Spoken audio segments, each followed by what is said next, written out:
Billings, Montana.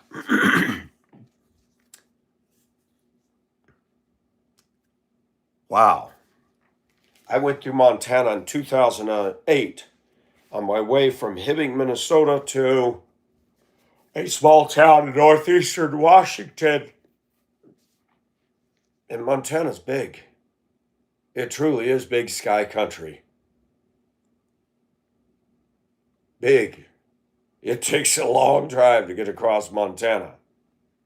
It's one of the big U.S. states. Texas, Montana, Alaska, California. And a guy shot and killed 8 people, his family, and set the house on fire, rocking a neighborhood. Hi, Chrysler, how are you? And it's disturbing. There's no safe place. This is America. I felt safer when I lived in Hong Kong than I do America. I could walk around 2 o'clock in the morning with ladies. No one was going to be a harm to us. In Hong Kong, a city of 7 million people. I wouldn't walk around Augusta in some areas in the daytime, let alone night. And that's anywhere. Crazy. Crazy. Yes, I talked about Dolly last night. A sad loss indeed. A sad loss. And she's iconic American as the flag in Chevy and Ford. You know, I grew up hearing about her. She was iconic. Hello, Chad. How are you?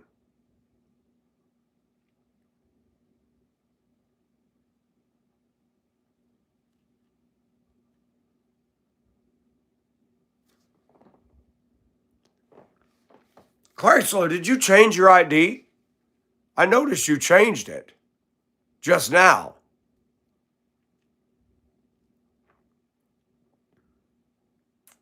I just realized that. You did not?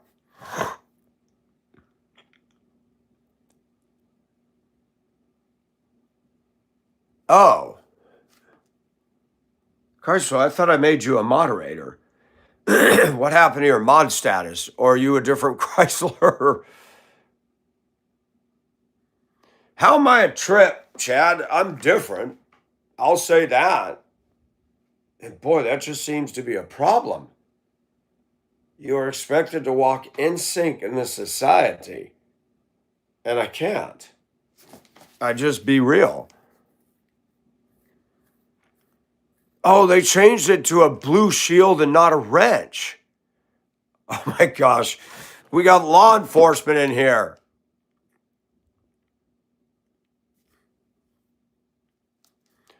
You think I'm pretty normal?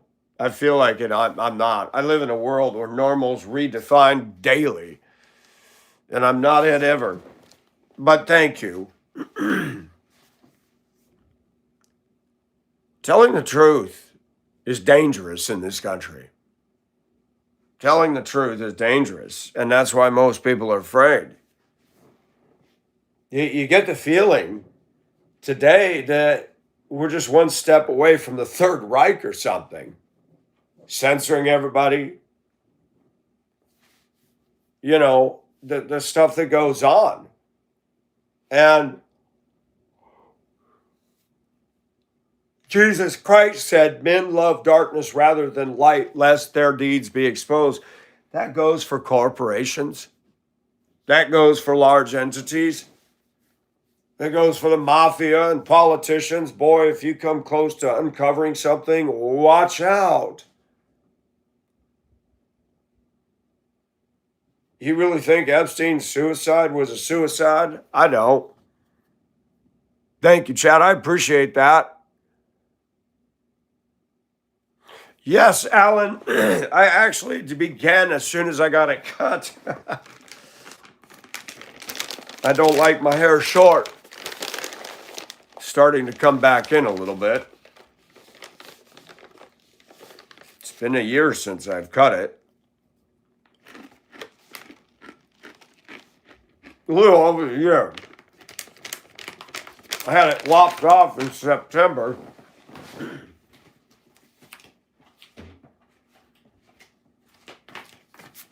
And this is all that's left of my beautiful locks. That's it.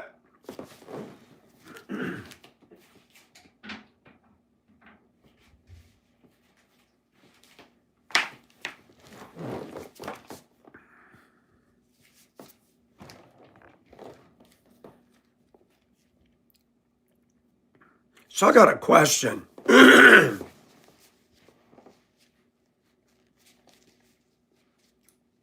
We'll broach this subject.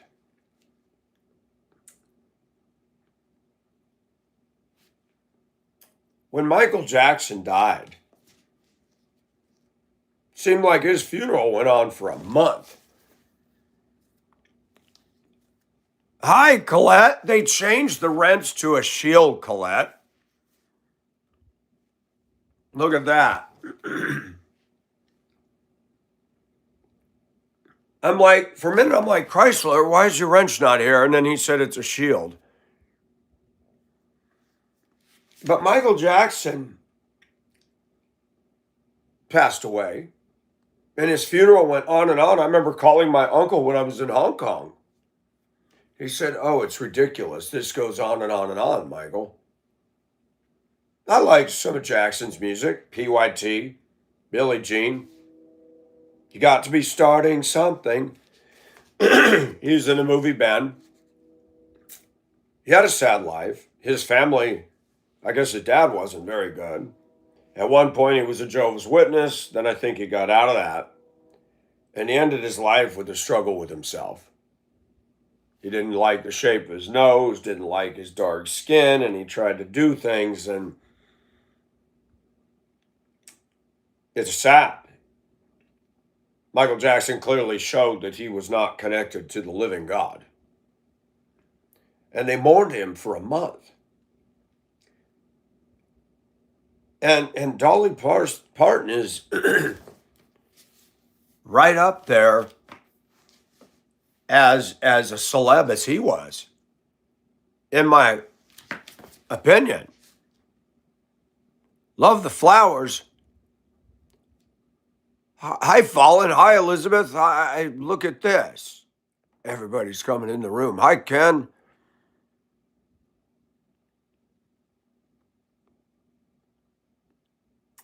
They changed the ads, really?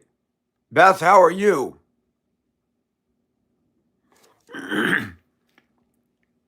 Hello, Don. I thought I'd open chat today.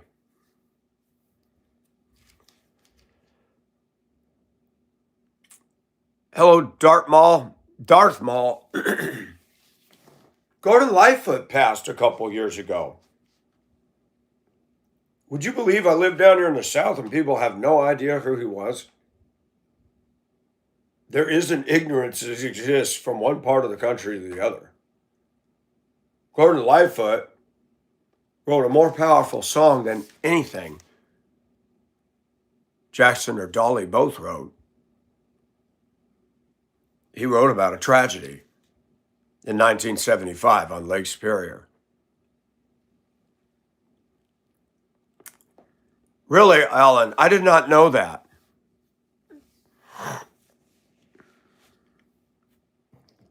Dolly not silly.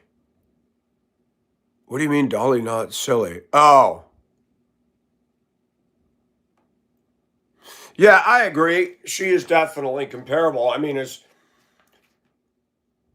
but Gordon Lightfoot passed. I mean, it was almost like a blink and you missed it. I love that song, Sundown. But the song, the Edmund Fitzgerald, is what grabbed me first. I wasn't even really familiar with him. I mean, I'd heard, if you could read my mind, love, what a story my thoughts would tell. That was a good song, and I heard it as a kid, but I didn't really lock onto his name until I got into Sheps, and I heard the record, the Edmund Fitzgerald. Chrysler, are you serious? Wow, that's awful.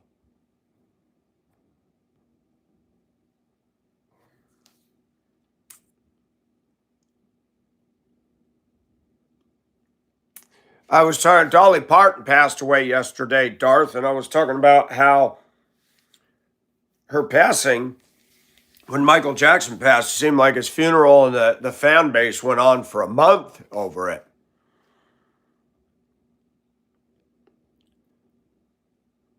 And I mentioned Gordon Lightfoot, that when he died, he was an outstanding musician. Most people down here in the South don't even know who he is. Douglas, absolutely. I woke up a little bit ago. When I go to sleep, I go to sleep.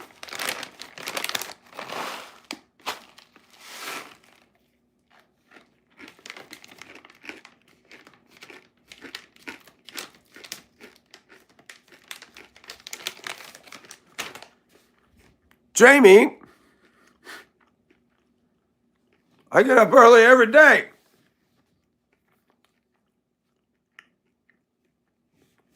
Gordon Lightfoot, Lightfoot. He was Canadian. Hey, Derek.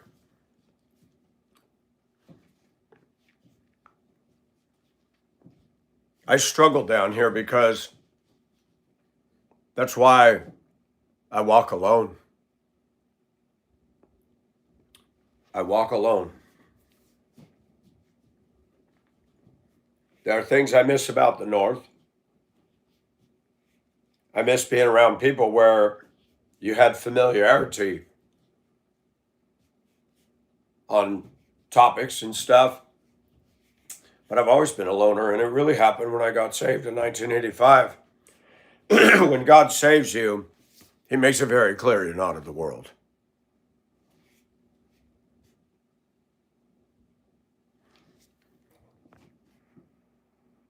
Hey, Timu, what? No. You're thinking of Buzz Lightyear. I can't eat Chex Mix. It's got stuff I can't have, like wheat. Hi, Tennessee. Y'all shocked I opened it up this morning. I thought I'd do something different. But Gordon Lightfoot, he immortalized the singing of the Edmund Fitzgerald. You mentioned that down here, people look at you like, huh? Yeah, you didn't hear about that, did you? And basically nobody cares. But the Edmund Fitzgerald was a tragedy. 29 people lost their lives in a hurricane west wind on Lake Superior. That rattled the whole Great Lakes. I miss the Great Lakes. I don't miss the cold as much. I when it gets hot, I want to run back to, Lake Superior. But I think of the winters, and the winters does affect and change my persona. I get more irritable in the winter. You lock into yourself. I'm an intense person, but winter just makes me too intense. There's something that happens to the body when you're in 25 below. You see it in the people in town. People get edgy. When I worked at the bus company, we'd have spats with each other. Spring would come and we'd all kiss and make up. The weather has a direct bearing on us. Yes, Derek.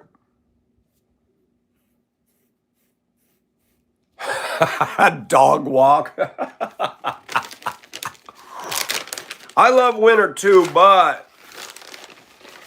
you live up in the north and your truck rusts out from underneath you because of all the dang salt. People drive stupid in the snow as they do down here.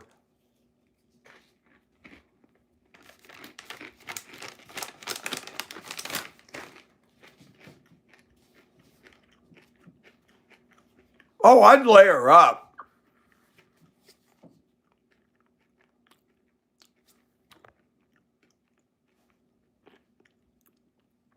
Hi, Jesser. I haven't seen you in a while.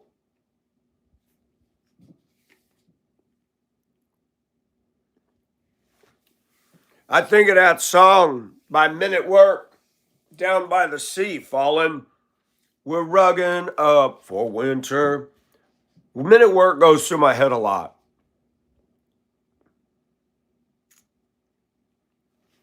Vitamin D deficiency, yeah. Well, I drove school bus up there, and I would get my vitamin D even when it's 25 below. People don't realize it can be 25 below when the sun comes up, and the sun is out there, and it's still 25 below. When I used to drive my bus, I'd look at the bank thermometer and say minus 38, and you're just like, wow. The exhaust from the bus and the car just hangs in the air. The snow makes a different sound when the tires roll up. It squeaks. And it's just, wow. The noise, you can hear things more when it's cold. It's bizarre. And Lake Superior would steam when the temperatures drop low. The area that wasn't frozen, that water is freezing in the summer. I think they said it's about 42 degrees. You get down to 25 below, the area of Lake Superior that isn't freezing steams like a cauldron. And we would get a fog and weird conditions. In the spring, I'd drive my bus and the fog was so thick, you can't see 10 feet in front of you. And these idiots leave and don't turn on their lights. Most cars and trucks today have automatic lights. Come on.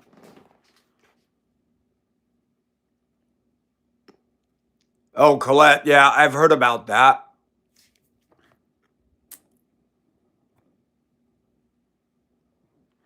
There's pros and cons of that, Douglas. I looked at moving to Anchorage and Fairbanks. I have no desires now. It's predominantly men, lots of alcoholism, lots of drugs in Anchorage. Anchorage is too expensive. Fairbanks, it's too much money to live.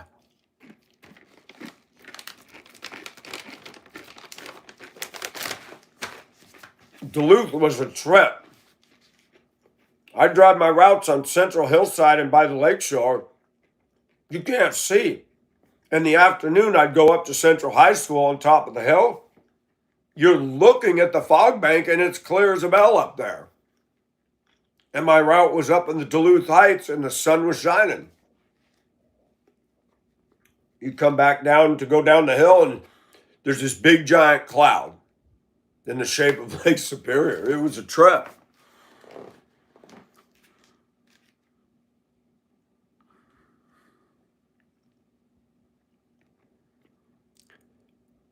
Why are they pushing these data centers? They're watching everything we do. Not that I have anything. I love Duluth. Little heartaches. I didn't like their political stance, but I love the old buildings. It had a Gotham City effect with the old buildings in downtown when you come rolling in at 2 a.m.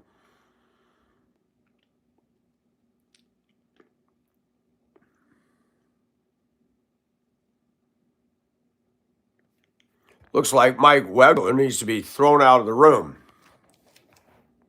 Let's make a copy of that. That's Queen Darius, who still, after 11 years, likes to troll. By Mr. Wegler, you'll have to come up with a better game plan than that. You are a foreskin.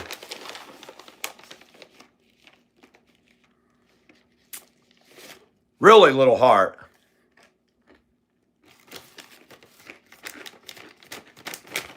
Look, Duluth is as opposite of where I am as you can get. No comparison.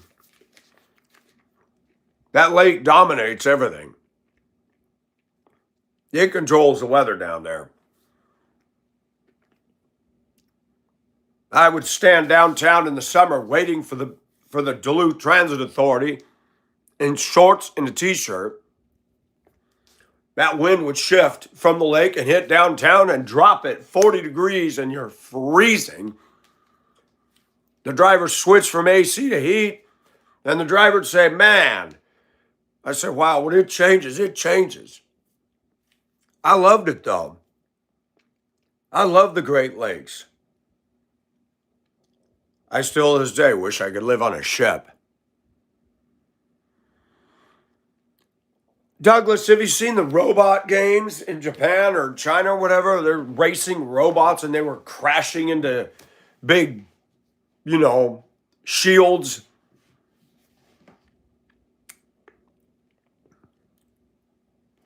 There's drugs everywhere, Colette. They're everywhere. You go to Hibbing, Minnesota, meth.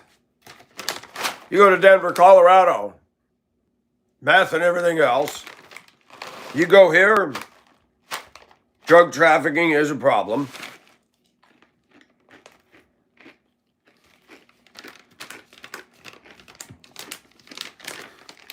The vacuum cleaner.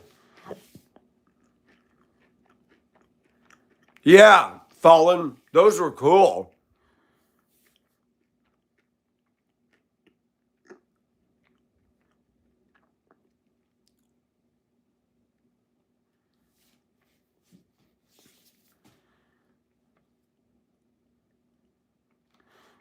My picture of Alaska just flew out the window. I'm in Georgia, Little Heart. I like Georgia, but it's a struggle. I've had more struggle here than any place I've ever lived.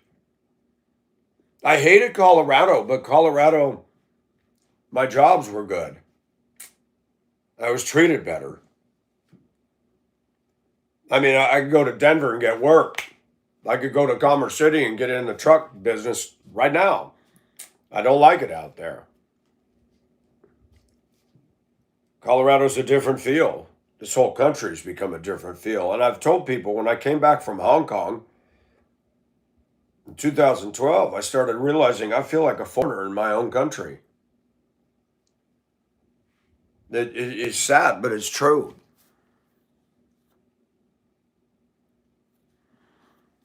Jamie, I don't know if I could live in Kentucky. It's pretty. I drove through there in 1986. Tennessee's beautiful. If I had money, because it'd be expensive, I would live on Monhegan Island. Now, I'd have to do some research. I'm sure it's pretty cliquey. They probably wouldn't accept me. Monhegan Island is off the coast of Maine. You have to take a boat to get out there. There's no road. And the Atlantic, oh my gosh, the Atlantic can be difficult. But Monhegan, National Geographic, I thought, wow, I saw a National Geographic write-up about it.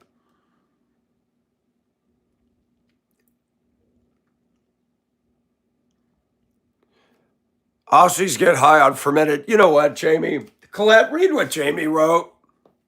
You have my permission to smack. If I had this house as it is, unfinished, and this yard, the size of the yard in Denver proper, this would be close to $1 million. Just as it is, 1950s, and this yard. And I'm sorry, I would never spend $1 million on anything in Denver.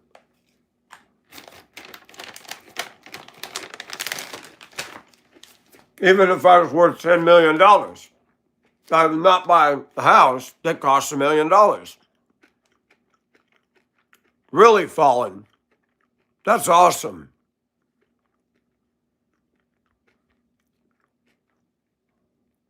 Jamie, you're a little bit crazy, but that's why we all fit in. I love my Aussie, New Zealand, Canada, Scotland, Ireland, and Britain. I love my friends who come in here.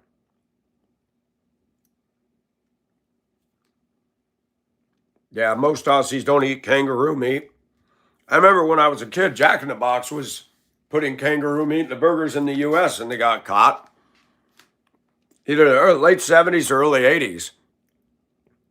Anybody remember Onion Ring Thing when they had those rubber toys that you could bend?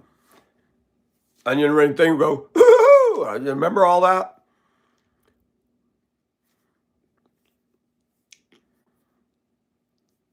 I do not like Canada's leadership, but there are places in Canada I wish I could live.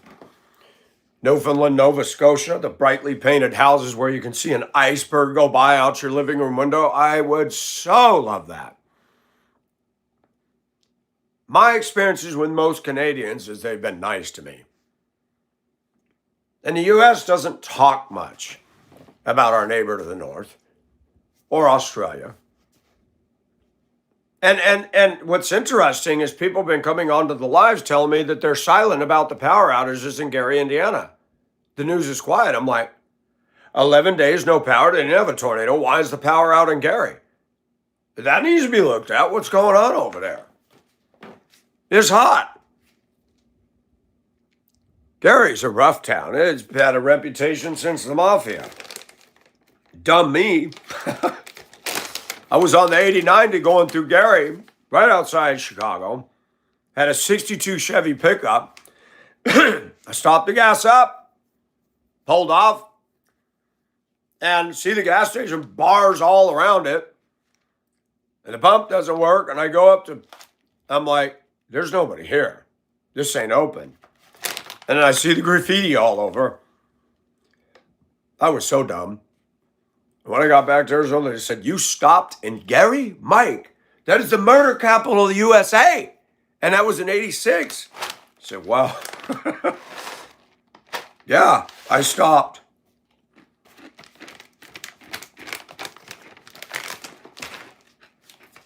Gary, Chicago, Cleveland, Pittsburgh, those used to be industrial towns. You could get a good job. You could make good money. Detroit. And I'm going to say something that's going to get me in trouble. The crybabies that worked for the unions complained they weren't getting enough. And the owners of the company said, screw it. We're out of here. And those people, those towns became ghost towns. Major crime spots. All right, PB&J, you still haven't told us your age. Mr. Mysterious not being honest with us. Still.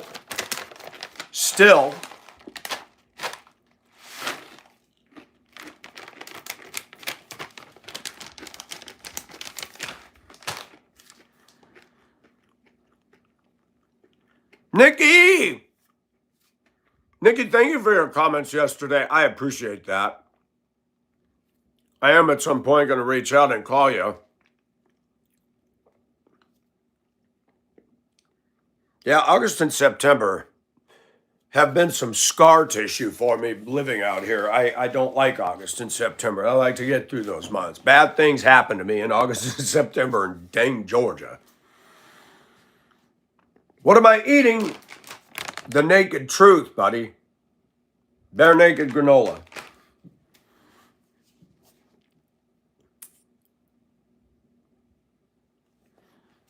I've been in the cold. I've been in the heat. I've been in the north. I've been in the Pacific Northwest. Lived there. I lived in the Southwest. Grew up in Cali. The only place I haven't been is New England. That's right, Kelly. How are you? Janie, what in the world are you saying?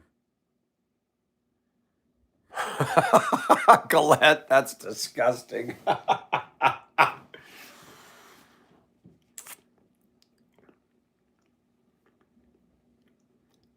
There are times when I wish God would just literally, I do. I wish I could be just like, walk outside and God says, Michael, let's go. Where are we going? Follow me. And just in a whirlwind, be taken away. I never had Vegemite.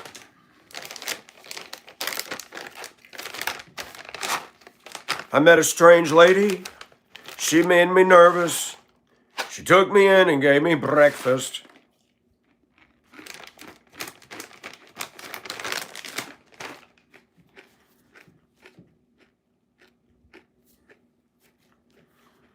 Oh, Kelly.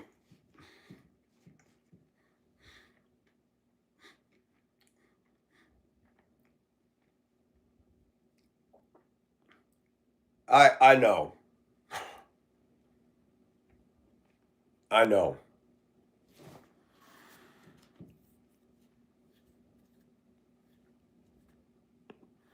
Do you come from a land down under?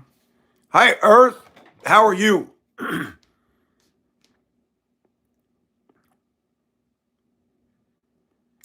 Fighting a dwarf. Did you hear what happened in Billings yesterday or the other day? I believe I've been through Billings. And I was wearing this shirt. This is old, man. I went through there in 2008. I stopped at a store, grabbed a piece of salmon, grabbed some frozen vegetables, drove out of town up into the mountains, pulled over to a roadside rest, pulled out a Coleman camp stove, and cooked my grub before I drove on to stop at a motel for the night. For Cobra Kai, right on, Jamie. I like Bruce Lee movies. They were awesome.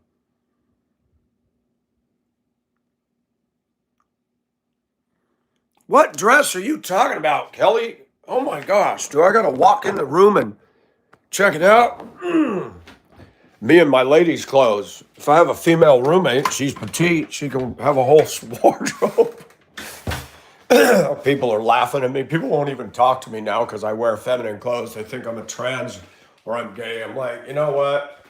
I got my problems, but I'm going to tell you something right now. I cannot date or mate a man. No siree, Bob. All right. What am I going to do? All right, Kelly. Do I got to play dress up for you?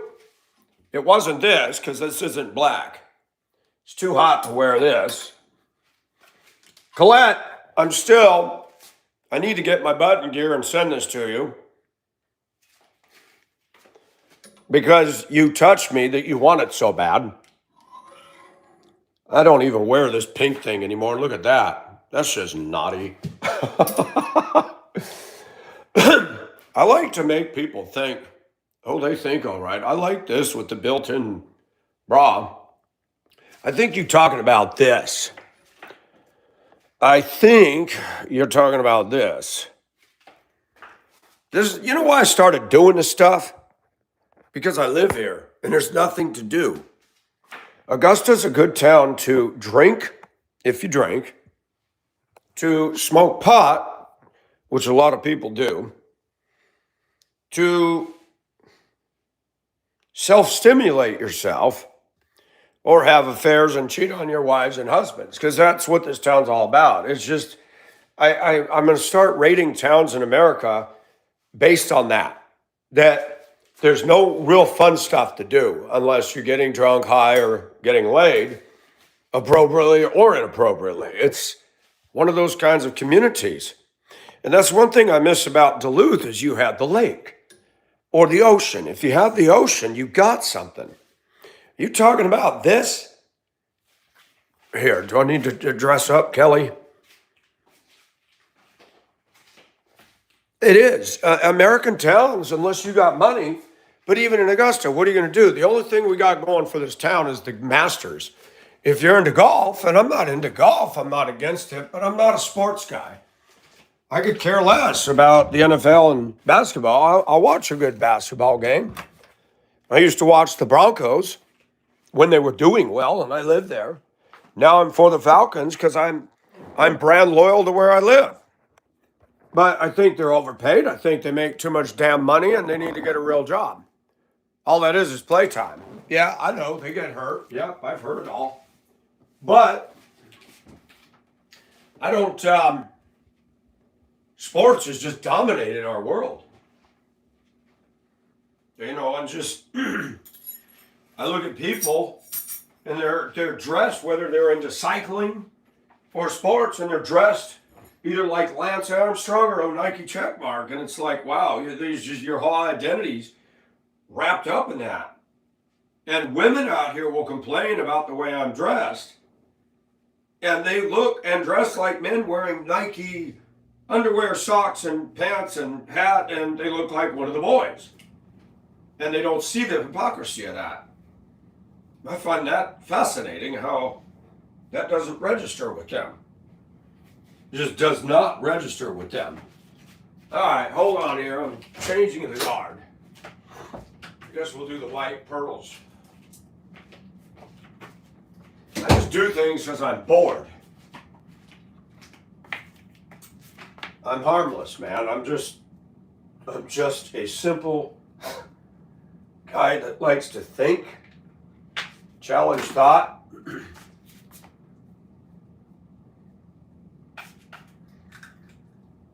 I just never thought I'd live to see a day where America's become what it's become. Everybody can say what they want, except the truth. All right, Kelly, there you go. Is this what you're looking for? That's it. I'm having fun.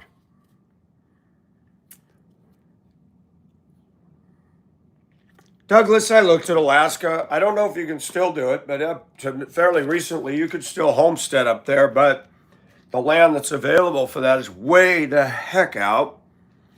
You're going to need a diesel 4x4. You're nowhere near gas stations. You're going to be surrounded by grizzly bears, and you better have a house strong enough that a grizzly bear can't bash the front door down and come in and pull you right out of your bed for snacks, because that is a reality up there. Kelly, thank you for that. Wolf whistles.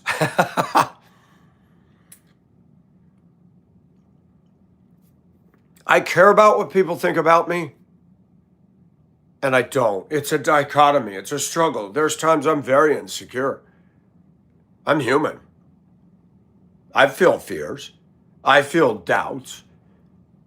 But I also, it's like, was it Isaiah or Jeremiah? They told him to shut up. He said, shut up, Jeremiah. Quit telling us this negative news. He said, it's like a fire in my bones. I cannot but speak. God made him that way. You know, you got Lady Gaga born that way. God made me. I can't be quiet about the things that are wrong. And I cannot believe the fallout that comes with telling the truth. How did we get there? I feel like we're in the beginning stages of Adolf Hitler's Third Reich, censoring free speech. Can't say this, can't say that. Says who? If a place or people are doing honorable, why would they be afraid about me talking about it? That's it right there. People love darkness rather than light, lest their deeds be exposed. They get mad at you when you expose the truth.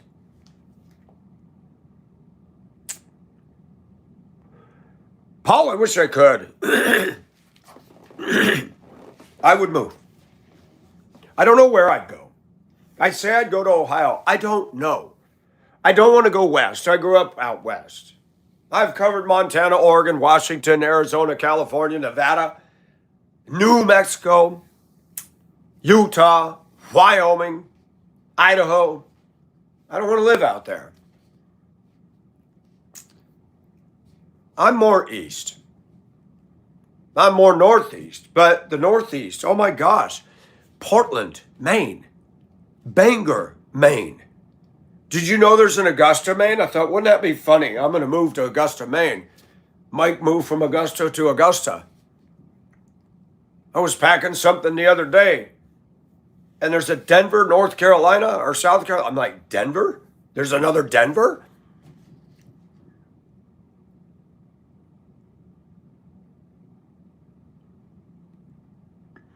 Yeah, Alan, it's gotten bad. Censorship is real.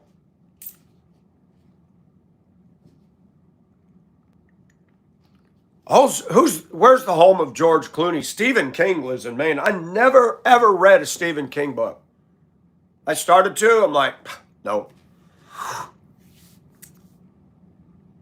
Miami, Oklahoma. Man, you go up to New England, there's Middlesex, Intercourse. Those are the names of towns. And I ask, if I had money was no object, believe it or not, I would not move to the gated communities. I was looking at Billings, and this guy lost his mind and killed his whole family and set his own house on fire. And I looked at the houses. the traditional neo-new homes that they build, steep roof lines, plastic siding, they all look the same, hardly any trees. I think people get all excited about buying this stuff. Man, I have to have, one of my favorite books is this.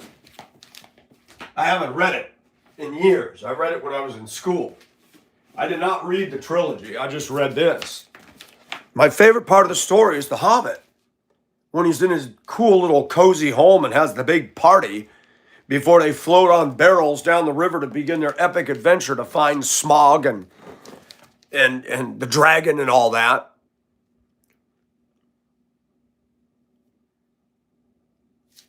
Which one? Oh. Thank you, Colette. I appreciate you.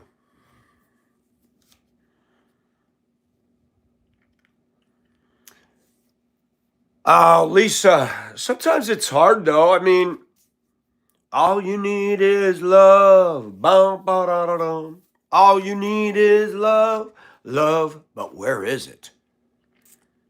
Is it in a trash can? Is it in your neighborhood? Is it in a food you like? Is it in an image you look at and rub one out to go on about your day? I haven't dated in 8 years. I'm actually at a point where my brain is overruling this. I see beautiful women here. And like my cousin said, you like a woman? Talk to her. You talk enough, you will learn to not go after her. Here in the U.S., you go, yeah, problems. I don't want it. I got enough problems. I don't need to add to the pile.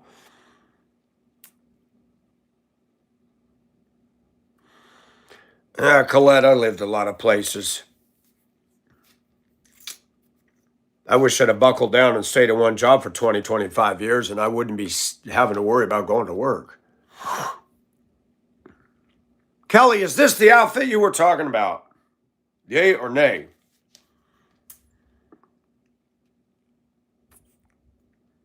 Lisa, you know what's sad is I have more love and more community here with this chat than I do. I've been out here in Augusta 6 years. Do you think I have close, heart of heart, soul of soul friends?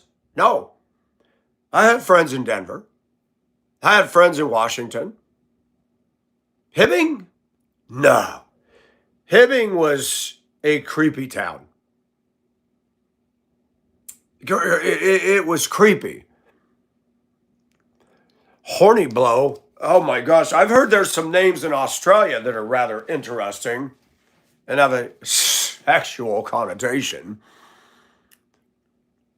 That I thought so. Sweet, sweet city woman. Wow, wow, wow, wow. Banging on that banjo.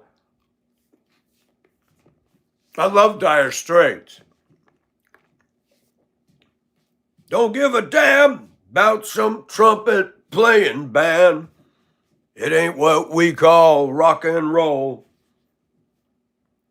Sultans of Swing, baby.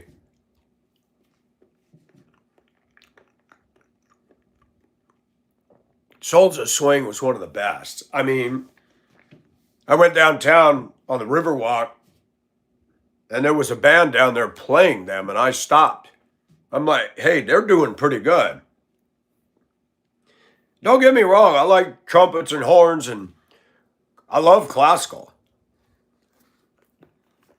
By the way, that is the one thing I miss about the North. The South down here does not have a classical feel. It's impossible. There's no way it could. You're not going to run into Southerners listening to Tchaikovsky, Debussy, Dvorak, Mussorgsky. That's a little too intellectual for them. The South is not intellectual. People may think they're smart, but this is not where you go to get intelligence.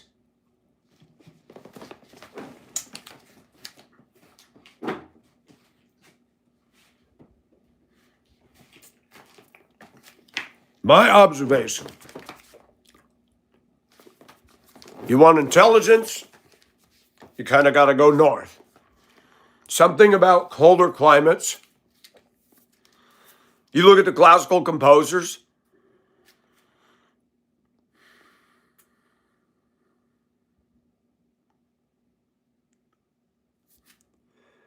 Well, thank you, Connie. I never got into Stephen King. My cousin, he lived on Stephen King. He lived on Journey. I read a lot. Shoot, I got a bookshelf full of Clive Cussler. He died a few years ago. That was great.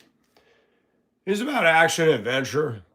And yeah, he loved a different woman every book, but he ended up marrying the woman that he had met, and she helped him in the action solving mysteries and stuff. I don't like horror. I did not like Jason and Halloween and all that stuff. Yeah, there was Night Shift, Cujo. I can't even remember all his books. I kind of chuckled though. Stephen King was talking about gun control and I'm laughing. He's talking about violence. I'm like, really, Mr. King? You made millions of dollars promoting violence and horror. You gotta be, you're joking me, right? It's like Hollywood complaining about all the guns. Every movie you produce, they're shooting each other up. Wait a minute. Is something working up here? But people, and the Bible talks about that people will be lovers of pleasure rather than lovers of God. America's addicted to entertainment. Got to have the Netflix, got to have the Starbucks, got to have all their entertainment, their pro sports. They don't care about reality. They do not, as a nation. You go back to the 20s and 30s in this country, America did care about reality. Today, as long as they got their beer, their entertainment, their pop pipe, they're good. They're good. Well, I don't get into politics, Mike. I don't get into religion. I don't get into religion or politics either, but we have to be aware of the fact that politics and religion are coming after you. Islam is moving in and they want to crush us. The political spectrum has shifted so bad. They want to take all of the control away from us. They want to take away my freedom of speech. They want to take away our guns. They want to take away everything. Do I know the date? No, I wasn't even born then.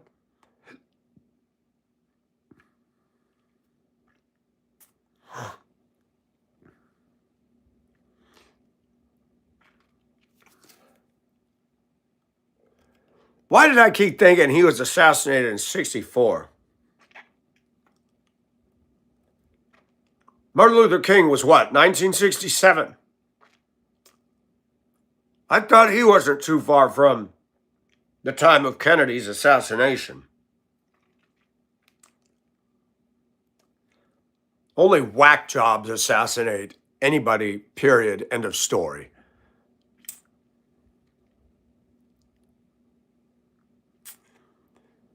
Man, I went to the girls section in the stores here. They only go size 11. I'm not big feet.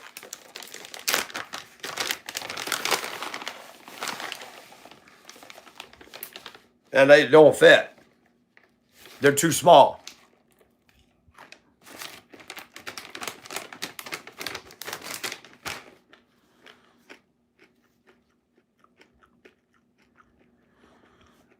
It does, Jennifer, but I believe he was assassinated in 1967. Correct me if I'm wrong. No. Look, most of the culture of the women are bigger than me. But apparently they got small feet.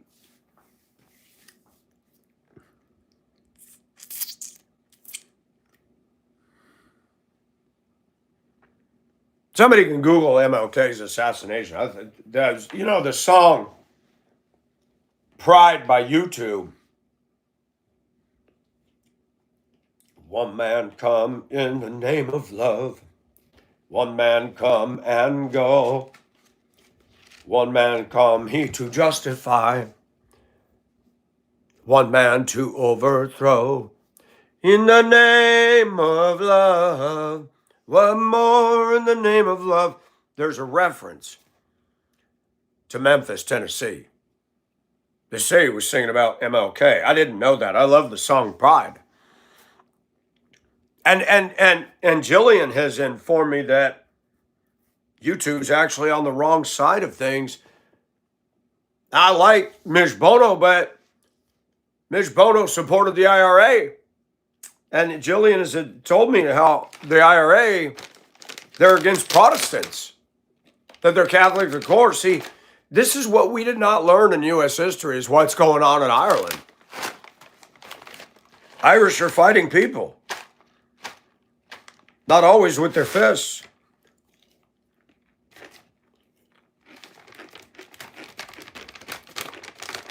I fight with reason and intelligence and constructive thought. That's what I do. 68. Okay. 2 years after I was born. Kelly, you are having the trip of your life, girl. I envy you. It does, Jennifer. IRA are terrorists. Yeah, based on what Jillian told me,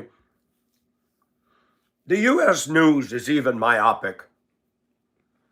And when they say world news tonight, yeah, whatever.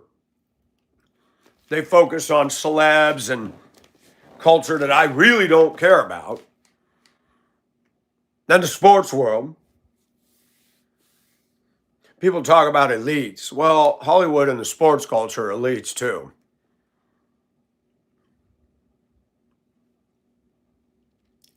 I was talking to somebody at work about football. I said, you guys get brand loyal, but I said, none of these team players are brand loyal. They'll jump teams for the highest dollar amount. You get behind a sports team and all your favorite people leave and go on to other teams.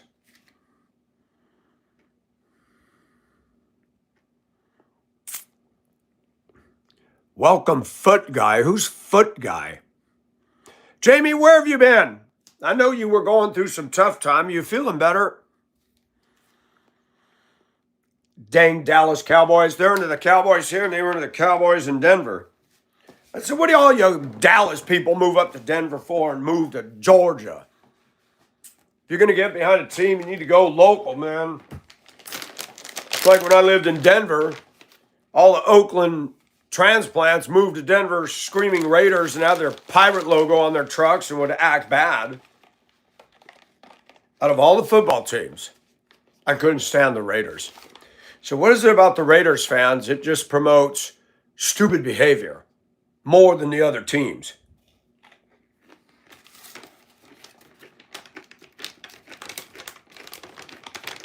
Really, Phantom. That's good, Jamie. What kind of changes, Colette? Colette says, can we not talk about sports? I'd rather talk about bras and shoes. Now that's funny. The 40 whiners. 40 whiners. Look, Oakland got so bad they left and went to Vegas. What does that tell you? Oakland sucks.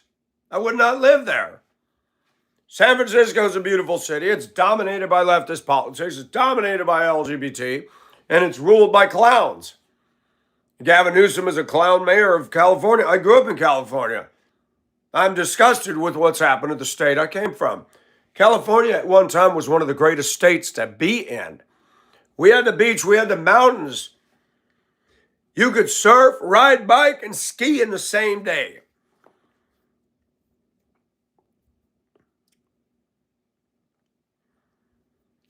Sports gambling. Well, I had a discussion with my high schoolers on a Denver school route one day. I said, do you guys think the NFL's rigged? And every hand said yes.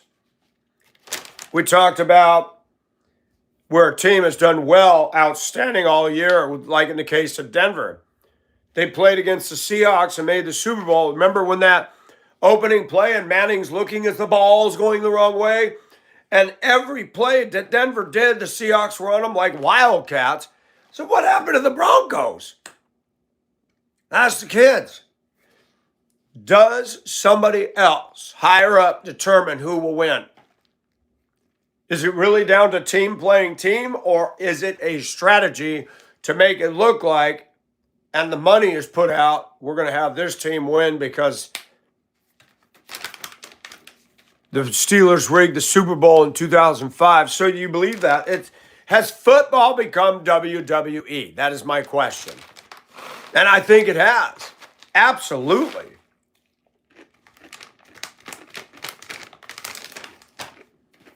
There's a lot of money in sports betting, man.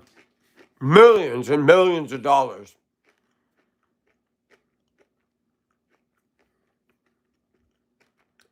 Wow, Jamie. Hi, Ribbit. Yes, Foot Guy. There's Foot Guy. UFC.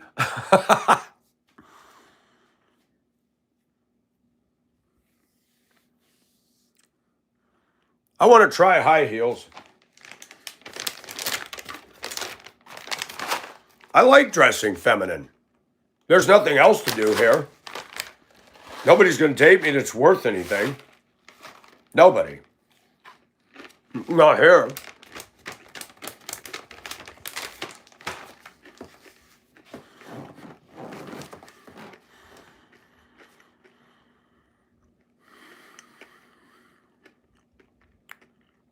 Yeah, Jamie, I think you're right. Thank you, Derek. And, I've noticed something. No high heels. Jeff, they say it might be more comfortable for my foot arch. Foot Guy, it's bare naked granola. I didn't know this until Nate told me Kellogg's owns this. What are kitten heels?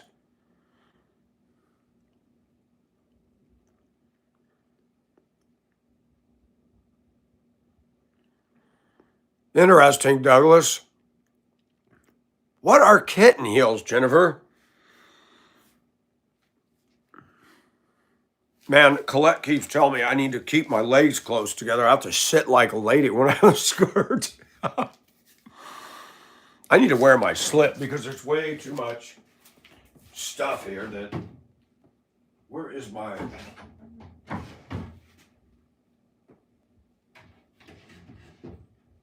Have to believe we are magic. Nothing can stand in our way. I miss Olivia Newton-John. I miss great music. Augusta's definitely not home of great music. No siree. I hear the stuff that goes down the streets. It is offensive.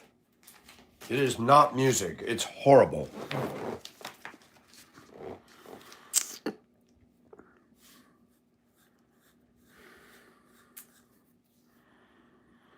Ugg boots.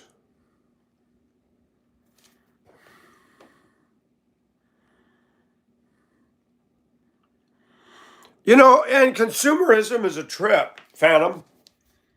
When I was married, I was in a crappy marriage for 14 years. My fault. I married her in 5 weeks. That was dumb. But she did it too. She was a shopaholic. So imagine after 7 years of a crappy marriage, my living room was full of this. 200 and something big Tonkas, big trucks, the big steel ones, earth movers, all that. I hated the marriage. So I'd take my son to thrift stores and we were searching for that. I'd buy stuff for him, buy stuff for me. And it got so bad that my wife said, look, you got too many trucks. She said, no more. I said, all right. So we went to Mile High Flea Market. She went one way, I went the other, and I found a Mary Kay tractor trailer semi-truck. I thought, oh, I'm going to buy this. Pink, Mary Kay, bought it. She goes, Did you really buy another truck? I said, yeah, but you're not going to say no to this. This one's for you. She laughed her butt off. She goes, oh my gosh, you bought a Mary Kay tractor trailer. Okay, I'll allow that. I said, pretty slick, huh? Oh my gosh, I had Keebler trucks. I had Toys R Us trucks. I had the Tonka, mighty Tonka wrecker. Man, the mixers, everything.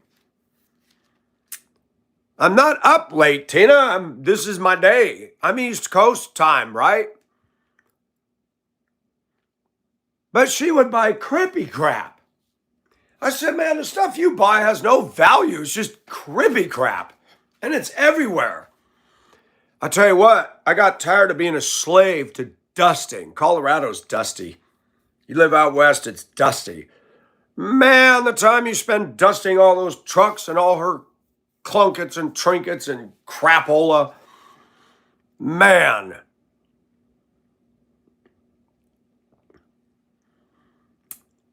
What do you look for in public?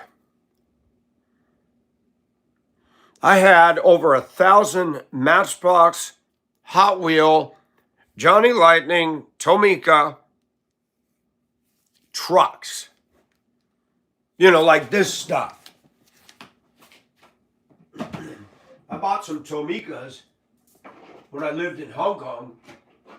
They're very popular over there. Where is this? Oh my gosh, this thing is hard to get out.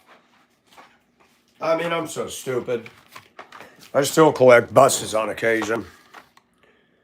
Look at this, Holland class. A tractor trailer school bus. That's perfect for out here. Driver has his own compartment.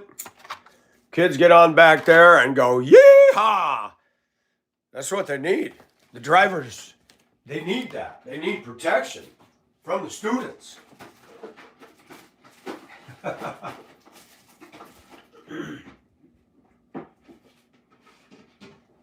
But me, I'd rather go back to better times. This thing's about to be sunk. 120 miles off of Oskaloosa, Florida. Hi, David. They've removed the smokestacks, taken all the windows and portholes out of it, gutted of it over interiors, and they're going to... City of Oskaloosa spent millions of dollars for this, and the cleanup of the ship is docked down in Mobile. It looks hideous. Stripped of her smokestacks and all her glass. This is the last one, folks. This is the last grand ocean liner about to be deep sixed as a reef so the divers can go out. There's nothing to see. It's a big steel shell. It's like taking a brand new skyscraper before you put the offices and the carpeting and everything and just throwing it in the ocean. It's just a big steel shell. It is heartbreaking. It's disgusting. This still holds the speed record in the world. Almost 40 land miles per hour. This thing is almost 1,000 feet long. Imagine the trade tower on its side cruising through the ocean at almost 40, 45 miles an hour. That's impressive. You know what I like driving bus the most? Was in Duluth in the 90s when kids were still watching Barney and Lamb Chops. Boy, was it different. And things bothered me then, and I have no idea that as years go by,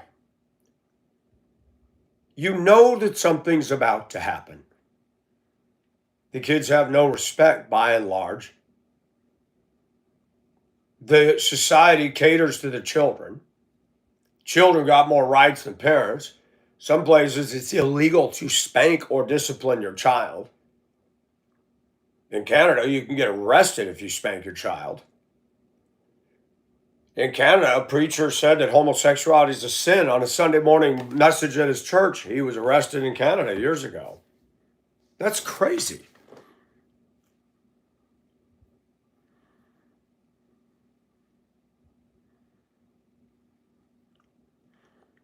I love the ocean liner world.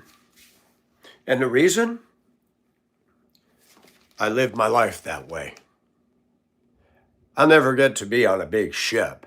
I was on the Queen Mary in Long Beach. I stood on the decks of battleships from Washington to the Gulf. Beambus, you know I do that. Why are you asking that? Kelly wanted to see me in my dress, so leave it alone. What's Galatians 4:16? What is it? Why do y'all post scripture, but you won't put the doggone verse? You put the address, but you don't put the verse. Where then is that sense of blessing you had? For I bear you witness that if possible you'd have plucked out your eyes and given them to me. What is that all about? I am not plucking my eyes out for nobody. Paul was different.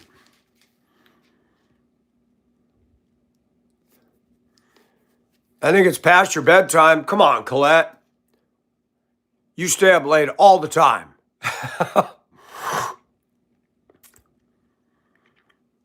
Jamie, she's going to sing you the song in a minute. You better be careful. These boots are made for walking, and that's just what they'll do. Because one of these ding-dang days, these boots are going to walk all over you. Are you ready, Boots? Hi, Dr. Mantis. I looked at that. Cruise ship pay is terrible, and it's not fun. You're in a bunk, crammed into a tiny little room with a bunch of other guys, smelling all their BO, no privacy. No, you don't get your own cabin. And you work, and you work, and you work, and you work. Absolutely, Jennifer. Today's cruise ships are floating boxes. You can become a glutton, you can gamble yourself silly and get drunk. And have you heard about Carnival? People don't want to go on Carnival cruises because of all of the stupid behavior going on cruise ships. Kids running loose, yelling and screaming, doing whatever they want. It's a free-for-all.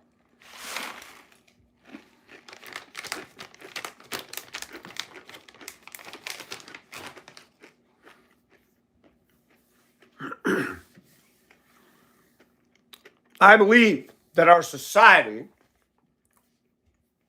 is headed for the end.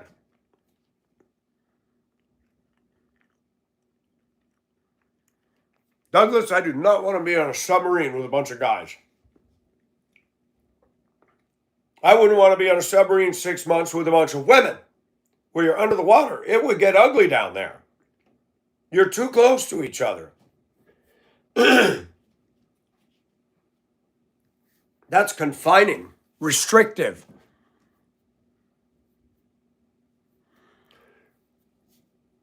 Really, Jamie? Hi, Stacy.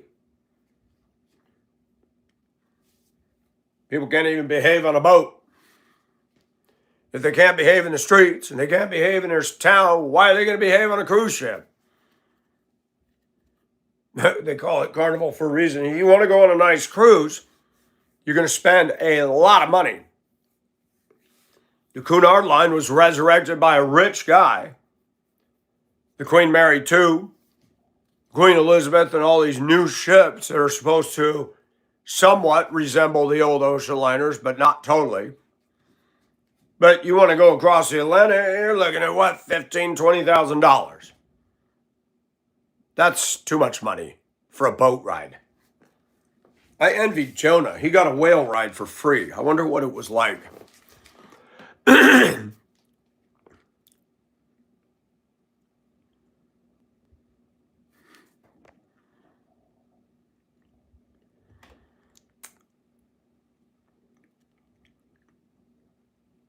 Kelly, I'm lost. I'm trying to keep up with this conversation. Are you talking about toilet seat, ma'am? Yeah, a toilet seat with frosting and a school bus. That's Seth, the ice cream guy. Now, he's been doing videos on YouTube. The guy gets more following and more money than I do.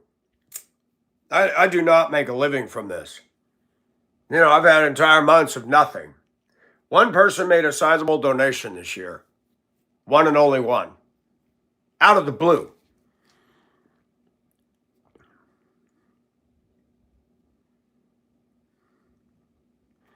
No, Colette. Women and men do not belong in the military together. That's a bunch of foolishness. But you know what? Our military is too busy looking down their pants to figure out what sex they are. China and Russia doesn't do that. China and Russia are learning how to destroy.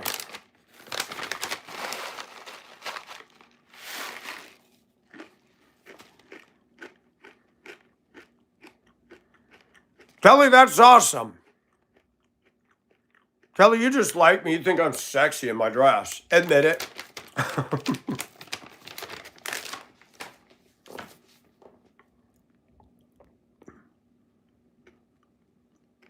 Wait. Hold on. We're going to add the final touch, man. Got to add the final touch.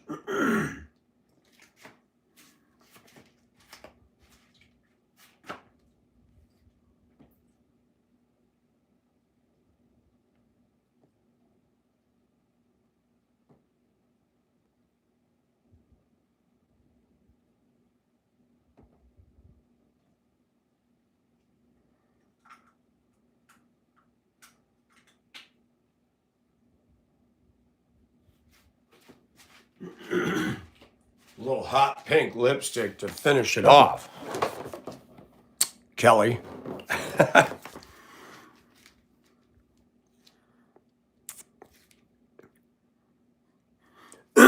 Yes, Jennifer, I saw that. I would rather watch real people compete in the games than robots.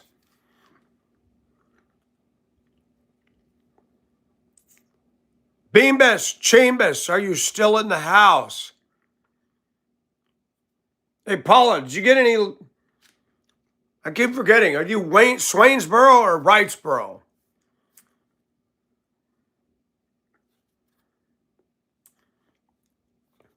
I'm making you blush? Oh, when I blush, it shows. My face turns beet red. I hate that. That's when I wish I had dark skin. Because it doesn't show. Statesboro, that's right.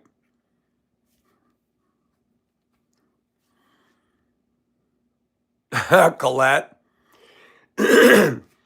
Georgia Southern. I never in a million years thought I'd end up here. I was living in Spokane and I was talking to a Filipino lady. She was the daughter of Belinda Echon. I met Belinda when I lived in Spokane on Yahoo Chat. Belinda had an interest in me. She was a much older Filipino woman. Much older. So I wasn't taken to her. But we became friends. She's a Christian. She actually took me to lunch when I was in Hong Kong.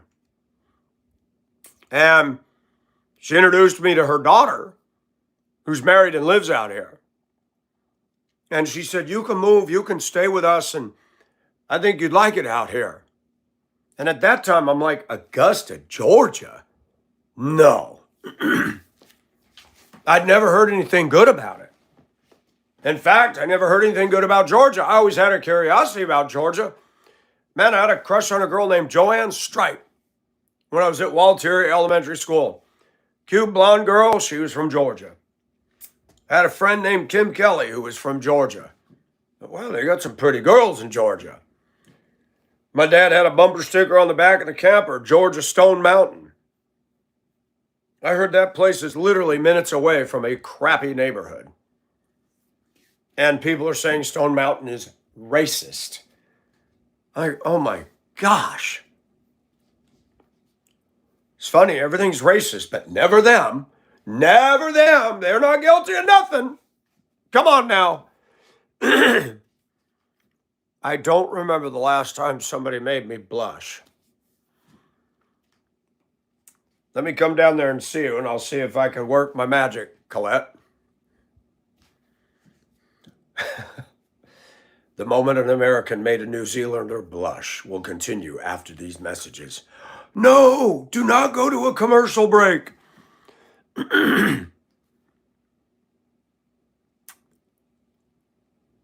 There's some funny, bloody people in here. Yeah, we're in a different time zone now because these are all the people that they're all commenting about me being up late. But what about them? Some of them haven't even gone to bed yet. You had to call the cops. Summer, what happened?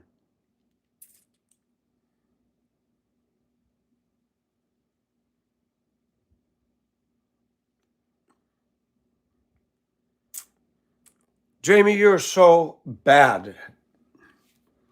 Colette, you should give him a 10-second timeout in the corner.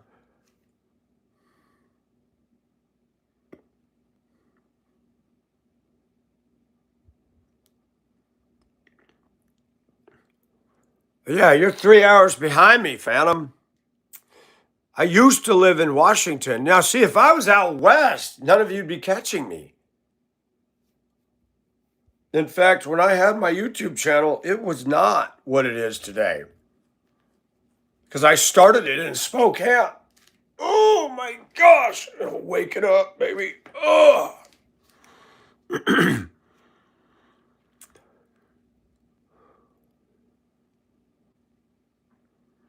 Suspicious man on top of a Vaughn shopping center rooftop. Wow. Climbed up on the mall.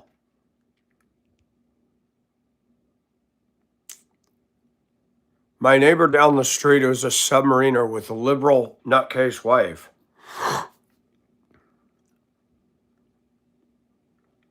Dude was on the roof. All right, Colette, now I finally know your time difference. 8:30 p.m. Wow, you are more than 12 hours difference. That's a trip.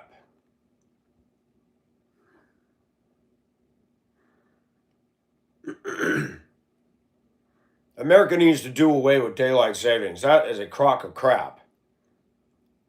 Got to set our clocks forward and backward and upside down is stupid. Nobody else does that.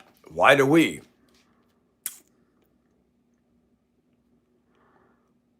Oh, the shopping center closed almost 2 months ago. I'm giving Jamie the feather duster, and he says tickled me pink too. Anybody remember Tickle Me Elmo? La la la la, Elmo's World. They just put in a new, when it's break time or clock-in time. The guy came in to fix it because it wasn't sounding properly, and it sounded like da-da-da-da. And the owner walks in, he says, Elmo's World. I said, oh my gosh.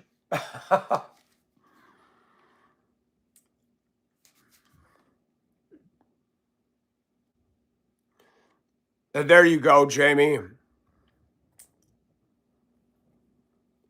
Did they do anything? Did they get him? What's getting kinky, Kelly? What is going on? Hi, Thomas. They got flowers of copies of babies' voices.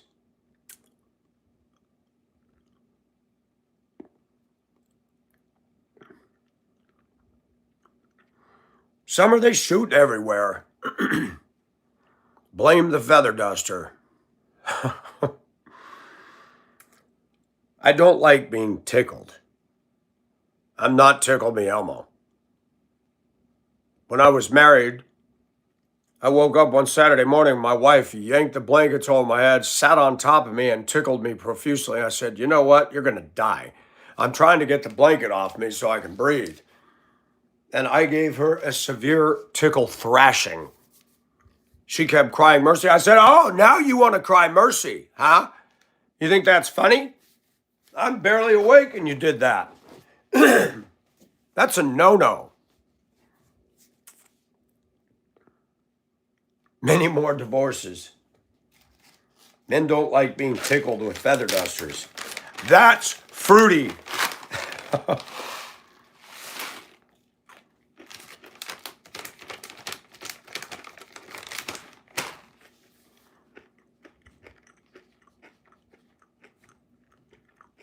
Kelly, where are you guys going off to today?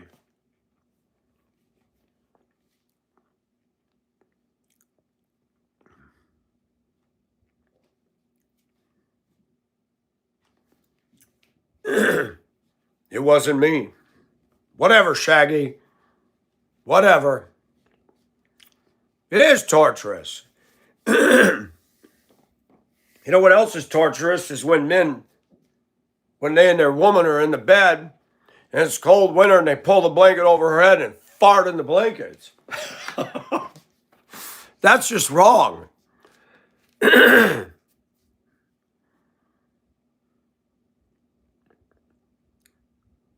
know, I cannot tickle myself. I can massage myself, but it does not feel the same. It doesn't have, when somebody else, when a woman touches me, it makes me melt. Where's Charles?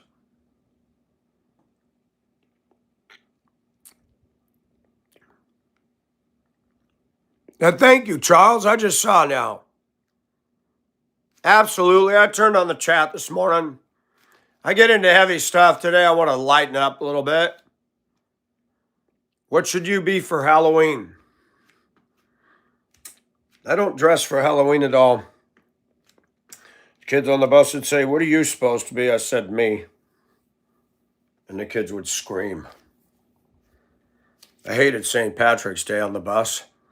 Every kid wanted to pinch me. I said, "I have green underwear. Stop. Show us." I said, "I'm not showing you my underwear." Now that's totally wrong. Yeah, kid actually said that once. So what I started on St. Patrick's Day, I said, "I'm Irish. You're not allowed to pinch me." "What do you mean?" I said, "I'm Irish. We do not get pinched on St. Patrick's Day because I have a pass. I'm Irish." I actually had the kids believe in that. And I had an old bus, 380, back in the day in Duluth. Detroit diesel Ford stick shift. You had to wind that baby up. Shift in a second. Shift in the third. Stop, pick up, kids. Oh my gosh, was that bus loud? And the heat was terrible in it. It was freezing in there. It was the coldest bus in the fleet. I loved it. Planet G! Really, Paula? It was a tough engine. And we had dark green seat vinyl covers. And it had a pattern on it. And the kids said, "Bus driver, what are these seats made out of?" And I said, "Dyed elephant skin." Ew, we're sitting on elephant skin. I didn't slam on the brakes one day, but I had a country route in Duluth, sunny morning, and I kind of came to an abrupt stop. And I leaned up in my seat. I said, "Man, you jumped out right in front of me." And I'm yelling. And the kids are like, "Mike, there's nobody." I said, "Yes, there is. Did you see that spider?" Oh, the kids lost it and were laughing. They go home and tell their mothers. Their mothers will come out in the morning and say, "I don't know what you're doing, but my kids come home in stitches talking about how they love you as a driver." I had to do bus safety for a group of parents in Minnesota. My boss sent me out before school started in the summer. They had a new school that opened up, and I had to teach the parents and their kids how to get on the bus safely. And I had a toy bus bigger than this. And I was standing up front. I said, "You need to stay seated in the bus." Because I said, if the bus driver has to slam on the brakes, that could happen. Everybody started laughing. I used illustrations. I had a ball. You know, and the kids got it. And watch this. I told the parents and the kids, we're going to do a demonstration. I'm going to put out the stop sign. You guys are going to get off the bus. You're going to walk out 10 feet in front of the bus. You're going to look at me and wait for you to give you a signal. Because I can see in my left mirror. You can't see from where you're standing what's coming behind me. Would you believe in Duluth, Minnesota, in the 90s, after I thoroughly discussed that, They got off the bus. This was in Rock Ridge Elementary, Rock Ridge Circle. No danger vehicles. And I had the stop sign out. They got off the bus and they all just ran in front. I'm like, okay. And they got in their cars and left. I mean, I taught them once they got off, they were free to leave, but they didn't wait for me. See, you're standing right here, okay? You can't see if a car just went, I had a girl out here, African-American girl. I'd be pulling up. She's on the other side of the street. I'm not even stopped. I got my yellows flashing. She just walked in front of the bus. First time I said, ma'am, I need you to wait till I stop. Wait till the red lights and the stop sign are out. Don't cross in front of the bus, please. She gave me a grunt, went to her seat. The very next day, she did it again. I said, ma'am, did I not just tell you?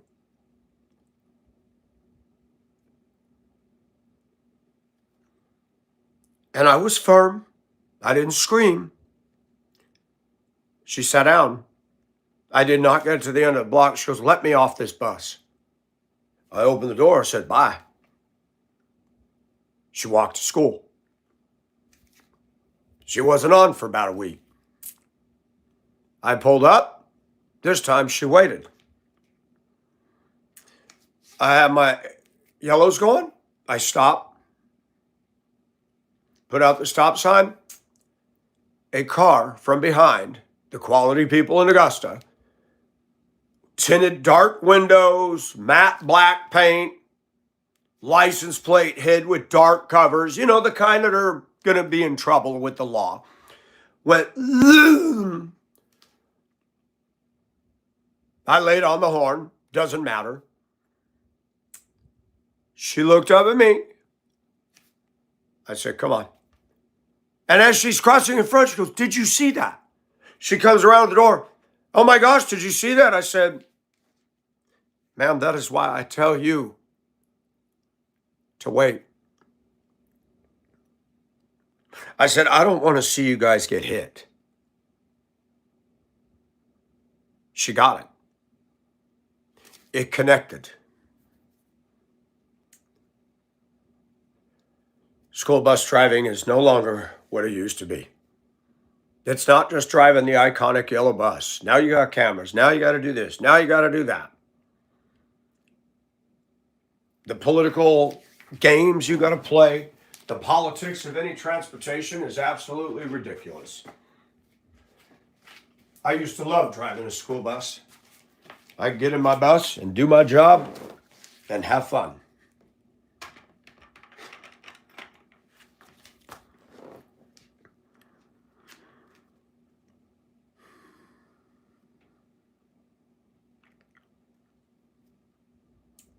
Planet G is number 3 on the leaderboard.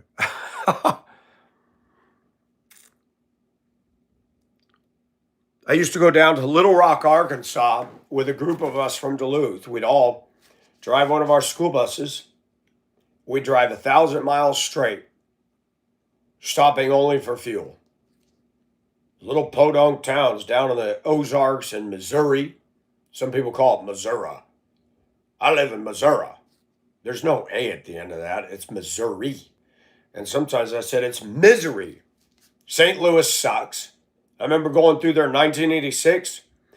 I could not see in my mirror if there was a car right next to me. I had a small camper on the 62 Chevy truck. People would not let you over in St. Louis. The rats are walking around downtown asking for spare change.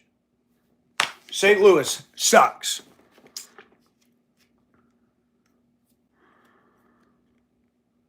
But we'd go get school buses and drive them back. 1,000 miles to Duluth. The whole trip took 3 days. We got $135 for the trip. And they gave us, I think, not even enough to cover the hotel. And I learned I could stay in town and do charters and go to my bed every night and make more. So after doing about 5 of those trips over the years, I declined. And the sales rep said, Mike, you're one of our good drivers. I didn't have the heart to tell old Tom, you don't pay us for that. I make more money doing stuff in the city here and going home every night than I did on that. Get down to Little Rock and you're sweating bullets. And I'll never forget when I left the factory, the Ward school bus factory, the lunch bell had sounded for the factory. And there's only one way in and one way out. We had just purchased brand new buses. We had to go to the guard shack. He checks the papers, checks and signs off, and we go. Everybody got out, and then the bell rang, and as I tried to get in, all these employees pulled up. No one would let me in. They would not let me come in to go out. And there were hundreds of people. And there was a gap, and I just pulled in. The old man at the guard shack said, boy, you shouldn't do that. I said, man, I'm trying to catch up with my team. We're from Duluth, Minnesota, and they're not letting me out. And I don't know the way to the truck stop that they go to fuel these buses because they're on E when we get them. He said, well, you do that down here, they're liable to get out and flog you. I looked the guy right in the eye and I said, Southern Hospitality. And he says, where are you from? I said, Minnesota. He says, damn Yankee. I said, well, I'm originally from California. What do you got to say about that? He shut his mouth, checked me out, and I was gone. I told the other guys when we grouped up. And for the entire rest of the trip, my friend John kept saying, boy, they'll get out and flog you. We were laughing about it all the way back to Minnesota. Yep, the South is different. Some people are still fighting the Civil War in their brain. It's different. It's different.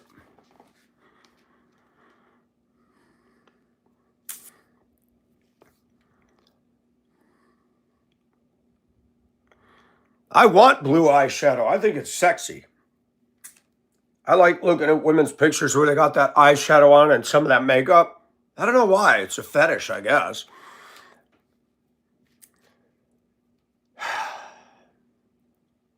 I'm a sad man.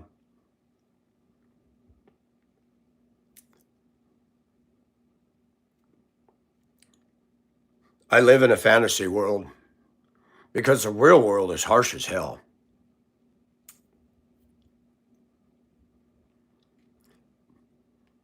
Gigi, did you really say you're 84? Are you serious? You are not 84. You're not even as old as me, Gigi. I'm 1984. Good night.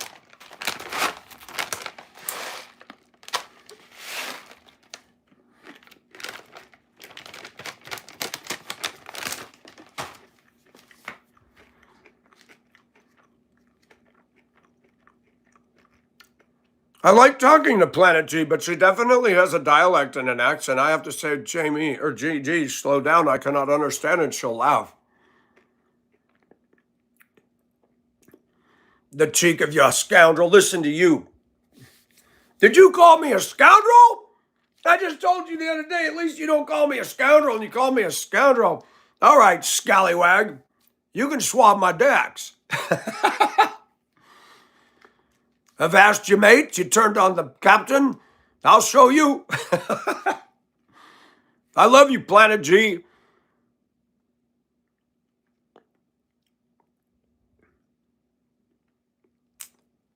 Colette is not 69 years old. That's a lie.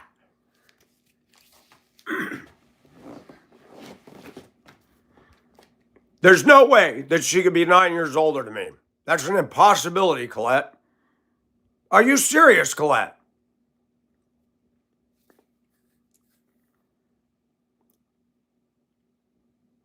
Thomas, are you really 73? Good. We got some older Jen in here. That's awesome. That's Cruella. How are you? I love Cruella. She's not afraid to say the dang truth on her post, on her page. Beautiful Costa Rican lady. Who says I got Mike worried?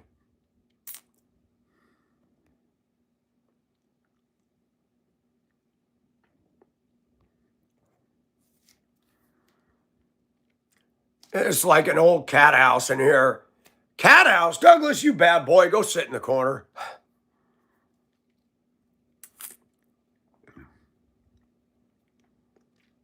It lives like she's 75. What is 75 like? That's 15 years out from me. Well, I guess Colette is telling the truth. No, you were born in 69. How the heck are you 69? Oh, you're 3 years younger than me, puppy. Weird. My birthday's. Jamie, shut up. Shut up. Shut up. My birthday's every year. That's deep, Jamie. You're the best, Cruella. I still want a 12-month calendar because you take beautiful pictures, and I'm not being a pig dog. You got different nails and hair, and you're pretty. I would love a 12-month calendar. Then I could say I'm going to have a great Cruella year. I want a Cruella calendar. Every month I get to look at a different beautiful picture. Dolly's pancake mix, really? Yeah, Cruella, we were talking about her last night. Sad. Phantom wants a Mike calendar. Well, shoot. I'm not exactly built like Chippendale men. I'm just a small guy. Chippendale men, they're overrated, man. I cannot imagine going into a gay or a male stripper place. I'd be like, let's go. I've never even been into a Tata bar. They had one in Denver. Denver surrounds this tiny little city called Glendale, and they have a place called Shotgun Willie's, and it's a Tata bar.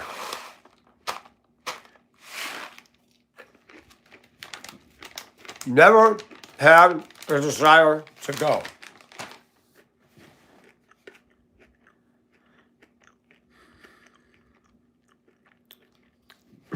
Jamie, now that would be funny. I don't have the means to produce that. But it'd be fun to do a Ocean Heart subscribers special edition 2027 calendar.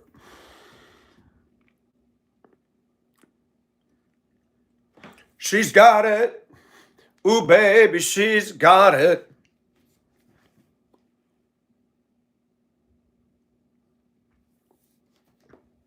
Planet G. I don't know what Colette looks like. I bet you Kelly'd be a hot pinup girl. Kelly, you still in the house? I'm sure you're about to go to bed.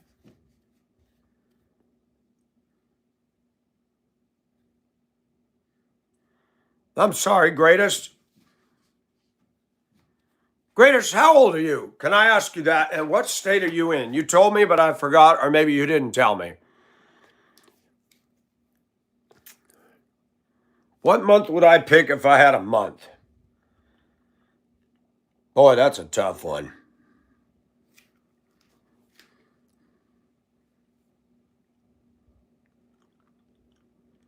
Douglas, are you serious? You worked for Chippendales. Ginger beer for everyone. Chips Ahoy. They call it Chips Ahoy and they're dang cookies.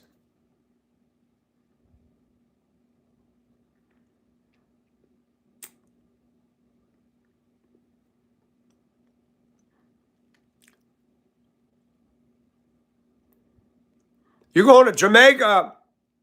Cruella, 31 and gorgeous. Douglas, how much did they pay you by the hour? Or was it all tips? How does that work? No one's going to pay to see me naked.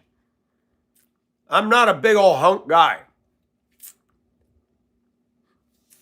And I don't want to get naked with a bunch of guys watching.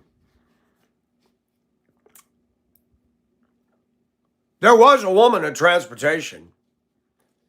We were at the school waiting to pick up, and she said, it's my birthday, Mike. Some of us ladies would pay you to dance for us. I said, you're joking me, right? No, I'm not. It was enticing. I thought, no, I wouldn't feel right doing that. I'm a Christian. I'm not supposed to do that.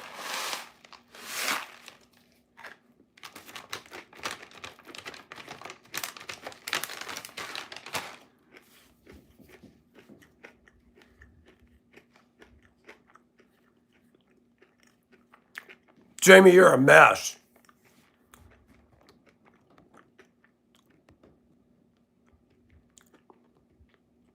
$49. You're East Coast.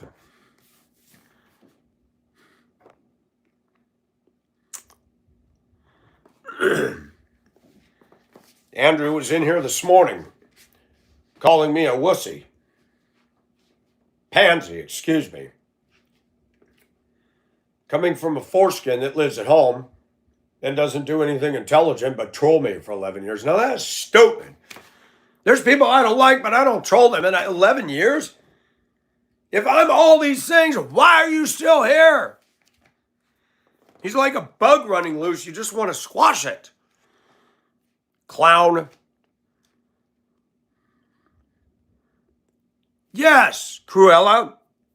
He's OCD. He can't get a girlfriend. He can't get a boyfriend.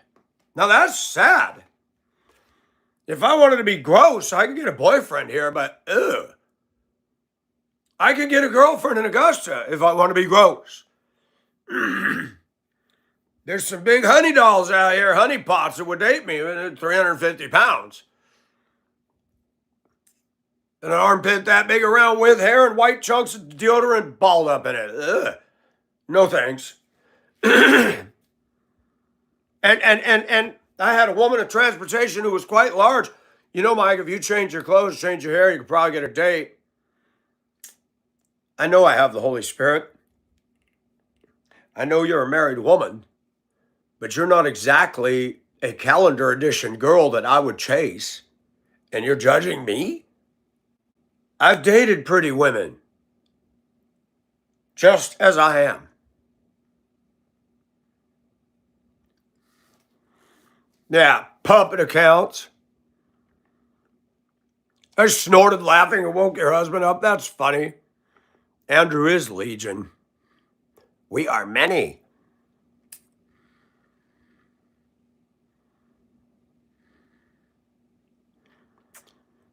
Target practice for our jokes. Hey, Gordon.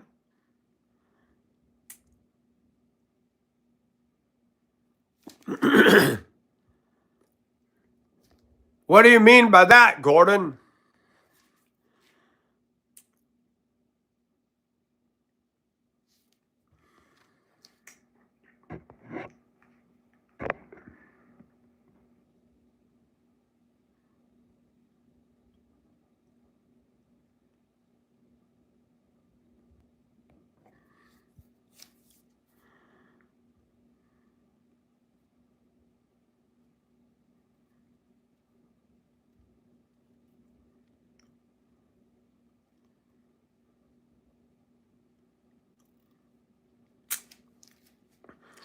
Andrew or Gordon, I make it.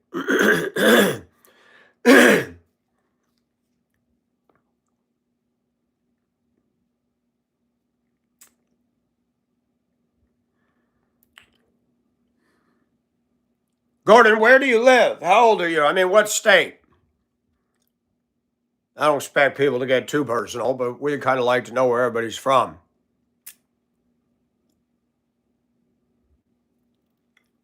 Jamie, that's right on. Thank you. Oh, they charge the rip for the trees. Andrew is blocked on 500 accounts. I said that probably 1,000 of my subs are Andrew sock puppet accounts. Canada, where are you at, Gordon? Which province? I like Canada. I wish you guys could get better leadership. I've always liked their maple leaf symbol.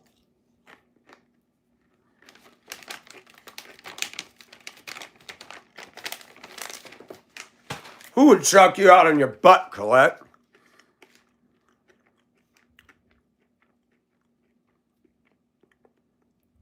Alberta, right on.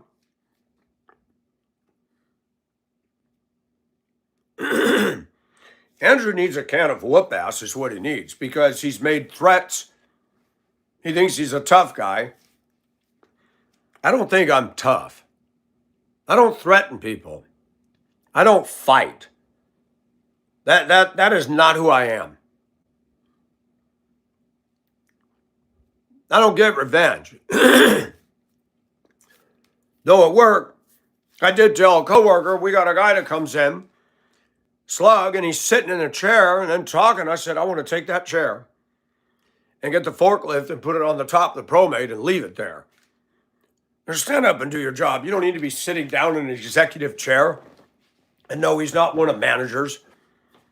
That makes me sick. Walking around thinking he's a tough guy and you can't even put in a hard day of work. Come on. Thomas, I agree with you. Welcome from Canada, Gordon. Good to have you.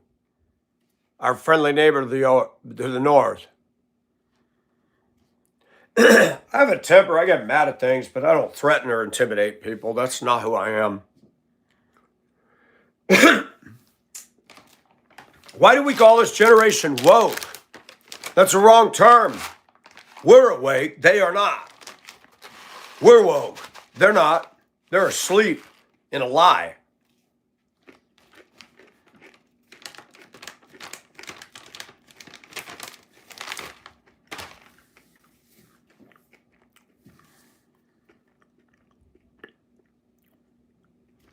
Cruella,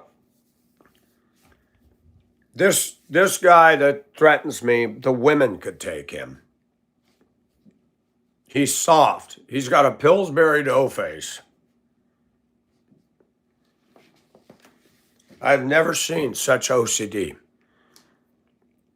I believe in self-defense too. Absolutely. You know, I am fighting Irish, but I don't fight the way people fight. I had a tall guy at work one day. He threatened, I said, you know what? You got to stop doing that. You're a grown man. Two people get in a fight in Augusta, they both get hauled in the paddy wagon. Y'all need to stop learning to throwing fists and shooting guns and deal. You don't like each other, stay away from each other.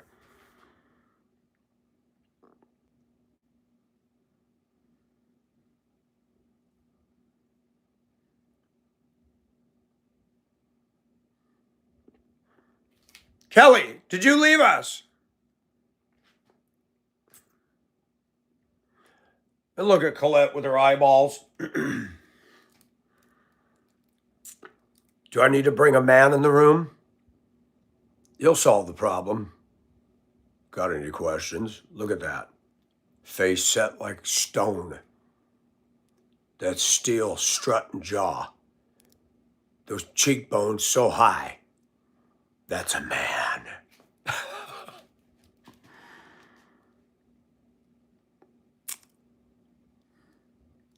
Kelly! You like my outfit, Kelly? Does it make my butt look big? Currently banned on Trash Book. Oh, I dumped Trash Book. A year plus ago, they said I violated a community standard. Didn't tell me what it was. I didn't even do anything. The metaverse is stupid. If you are a conservative and you tell the truth, you're going to get banned. Censorship is real. I love it when liberals call Donald Trump Adolf Hitler. Are you freaking serious? Have you ever read Mein Kampf and studied Hitler? You don't know what you're talking about. When Zuckerberg spent $250 million of his metaverse money to buy voting machines, That should have made a red flag raise. The government provides voting machines. Why is a private CEO of a fortress cyber social media company giving $250 million? You think that those things were computer programmed? Absolutely. I trust Zuckerberg, the Weasel, and Jeff Bezos, and Elon Musk as far as I can throw a baseball. And that's horrible throw.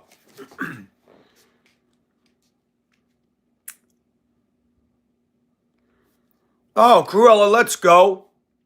Let's go. I'm with you. Where the women are shirtless, where bras don't exist, where the mountains are beautiful behind us, but not an erupting volcano, and there's palm trees and coconuts, and beautifully colorful birds singing cheerfully every morning, and a turquoise lagoon that you can just sit in and go, ah.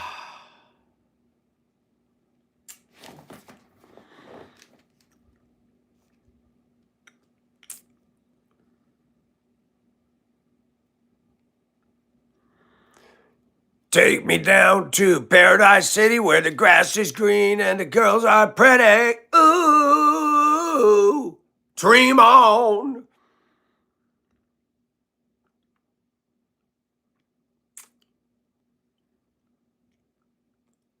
Hi, Dr. Indy.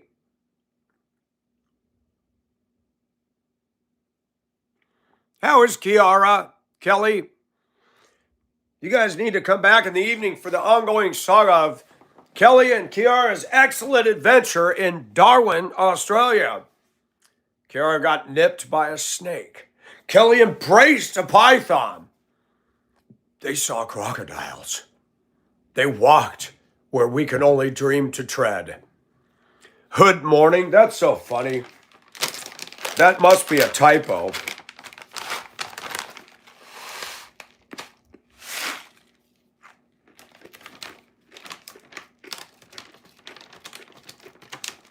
I'm sorry, Jamie, I do not want water squirting up my butt.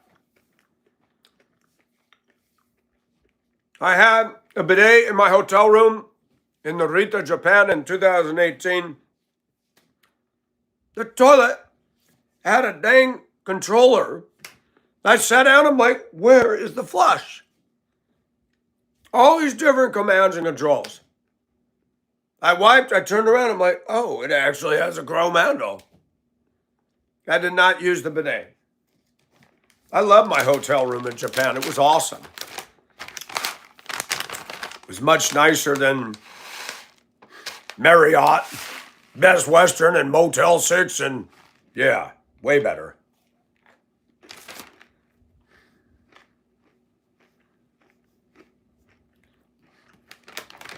Isn't it fun? Toilet paper's ridiculous.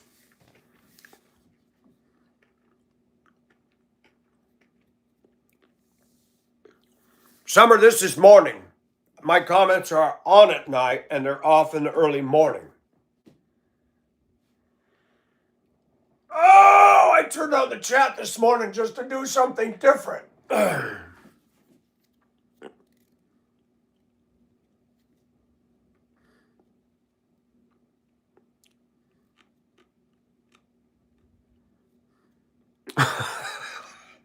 Kelly, that's terrible. Kiara set up your bum?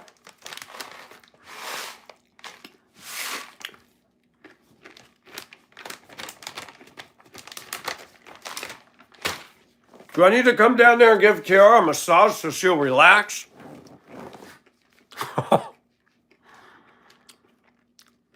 I still want to know how a snake nips if it doesn't have teeth.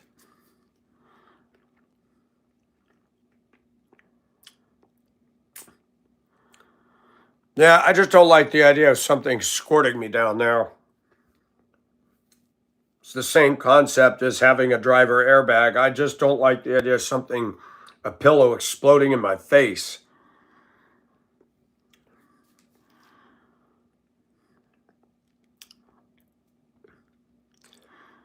No, it's 2:18 in the morning.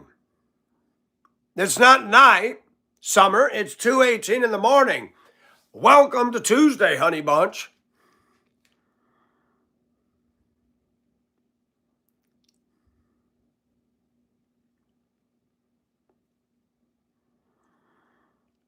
Douglas, where's a 2x4 $15? Now that's not the case here. I think it was $3.97.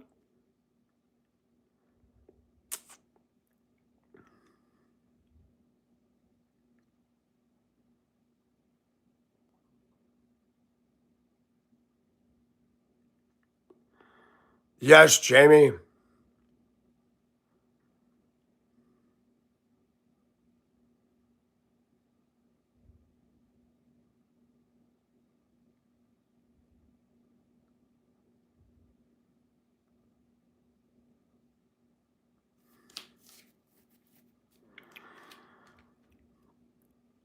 So it kissed her. The kiss of a snake. That sounds rather lovely. Some relationships are like the kiss of a serpent. Those are the bad ones.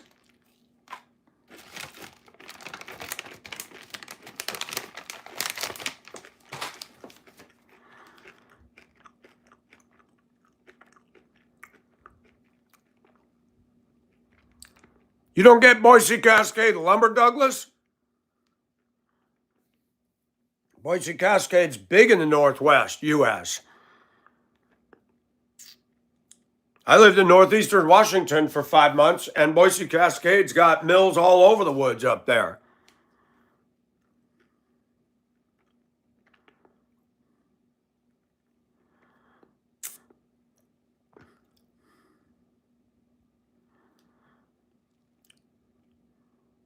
Yeah, we got Georgia Pacific. And Georgia Pacific makes towel dispensers and towels, paper towels.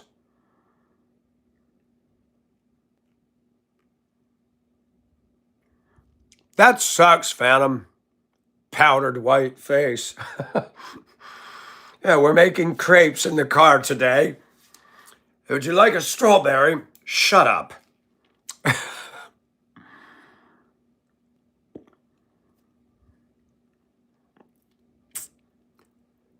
Kelly, that's sad. You guys are supposed to have fun. I don't like when there's friction. I'm a geisha girl in a geisha world. I wear slinky tops.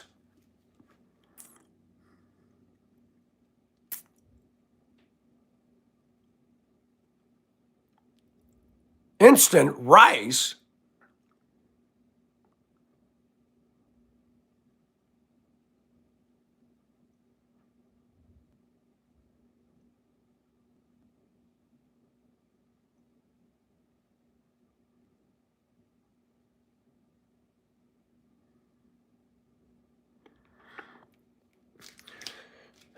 When Colette told me she was 69, I got terrified. I thought, 69?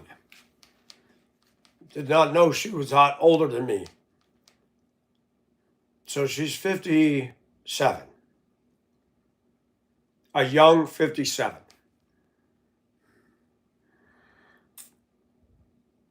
And Colette is a survivor. God did not take her home last year. He's not done with her yet. At all.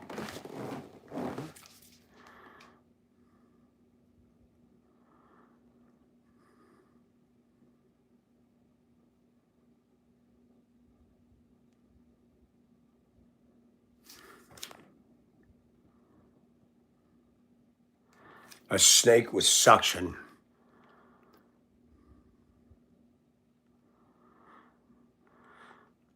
Let me tell you something. I got bit by a squirrel and they don't feel any better.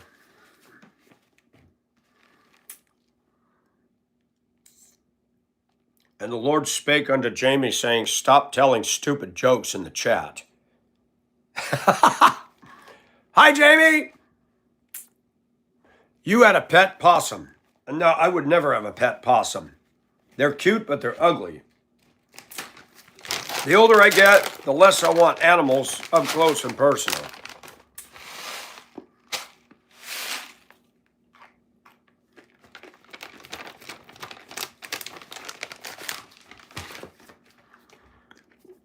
Let's go outside. Let's see what it's doing. It's supposed to rain later today. It's supposed to be 87 degrees, man.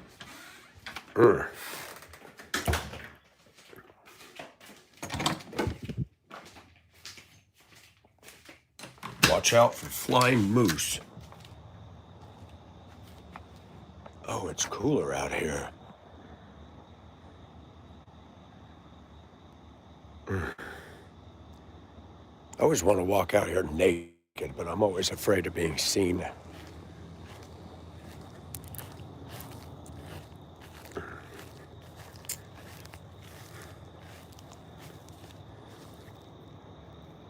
Feels good out here. I like wearing a dress and a slip. It feels good.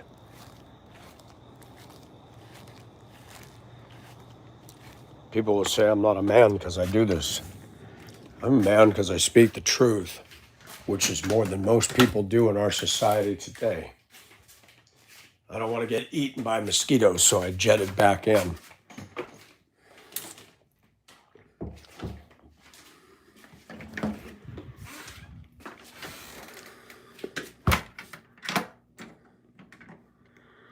Yeah, but I don't, because if somebody saw that and was offended and they call the police, still get in trouble for indecent exposure. I don't need that. I don't need that at all.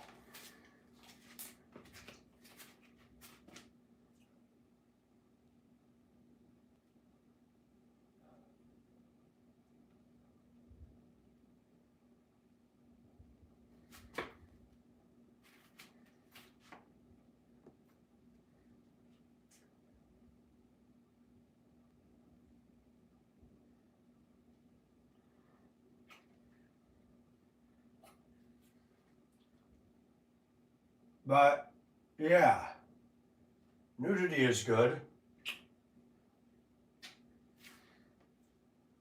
It is. In the right place.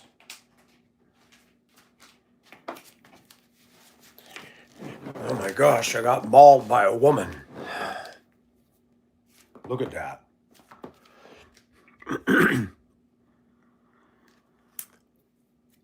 Yeah, but you don't know. Somebody could be out smoking in their backyard and go, what the heck?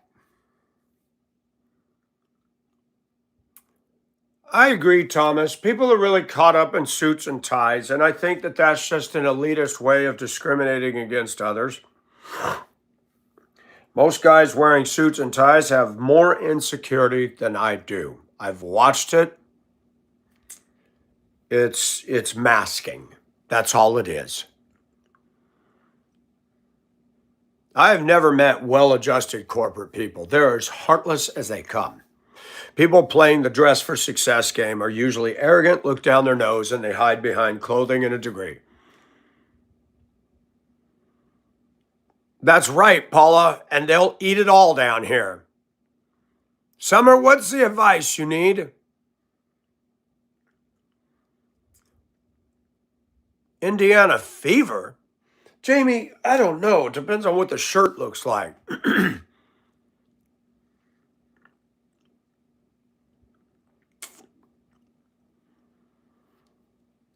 Yeah, that's when I'd want to knock them out of their nests.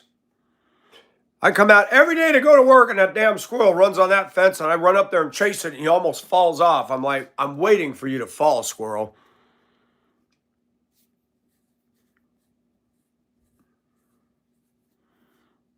Oh, walking around with women's sports jerseys. Magic 8 Ball. I remember Magic 8 Ball. Summer, where are you? Magic 8 Ball, remember that? Shake it up. So stupid, Gordon. Magic 8 Ball. 8 Ball, do they make high heels in my size? Depends. Depends. I don't want to wear Depends. I'm not magic. There's this guy I met only once. He's probably in his 60s. I'm highly interested in him, but hey, I don't have age hangups. If you're comfortable with each other, that's what matters. And it's between you and him.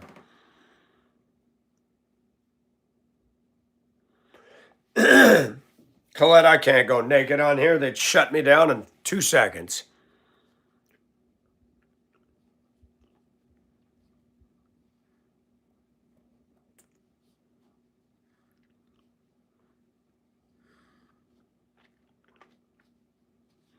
Yeah, there's nothing in the Levitical law that says if you're 18, you can't date a 60-year-old.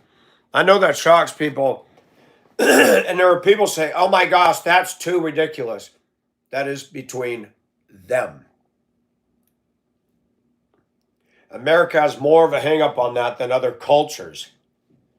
The Philippine culture, I had young and older come on to me. They don't have that hang up. We do.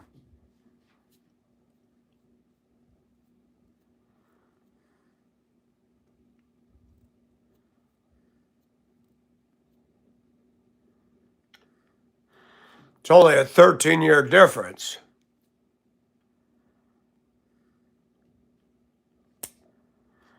No squirrel hate.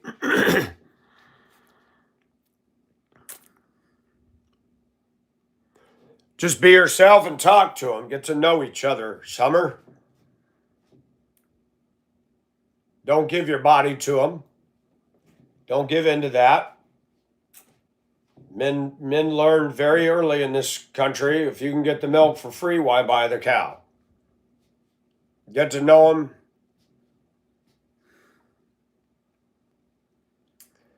See, you got two schools of thought in this country. People say, well, Mike, you should go after a girl. I don't.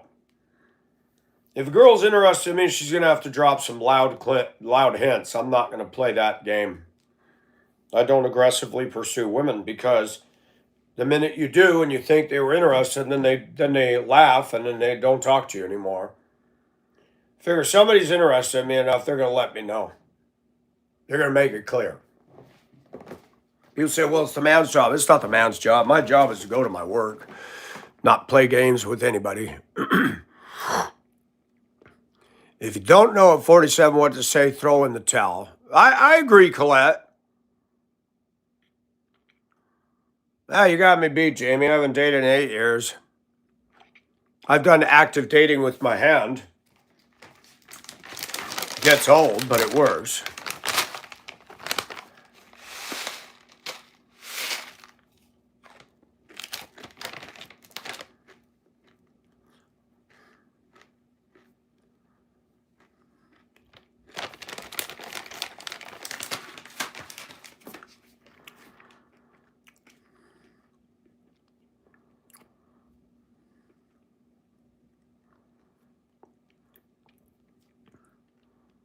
Get coffee and dessert.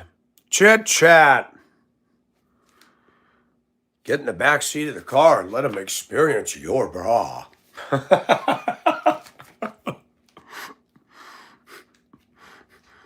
Summer, I was just kidding about that latter part. Hi, Stacy. Did you know that most women I dated, I didn't even have to make a forward move? They would put my hand under their shirt.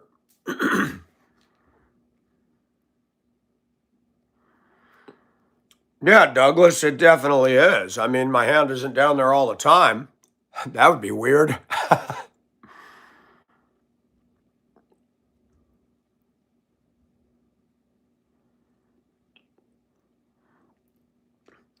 Shoot. I don't do the friends with benefits because I don't feel right about it. But I don't have that anyway. Most of the women here in Augusta are playing around. They're not going to be faithful. The culture out here is very sexually open. Yep, Stacy, they want money. Augusta's all about that. I had a woman tell me, Love don't pay the bills. I said, well, but if you're using a man for money, that's just wrong. They don't feel that way out here. If you even show an interest in a woman you thought was interested, watch how soon you'll get a text. Can you pay my rent? Can you pay my phone bill? Man, you're not even my girlfriend, no. And even if you are, no.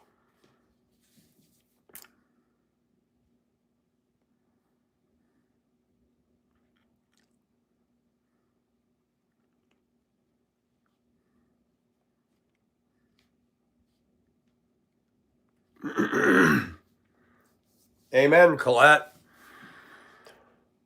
No money, no honey, and that goes on around the world, not just here, but it's very, very. When I was at Denver Public Schools, I remember bus monitors. They were not tens by any stretch. Most of the people that work in transportation are not what I call sexy. I mean, the bus driver industry typically attracts a lot of laziness and people that sit on their butts and don't take care of their physique. That's just a fact. I've been enough that I can say that. The majority of bus drivers are not slim, trim, and hot. A lot of transportation I worked at is just a bunch of WHORING all day, every day.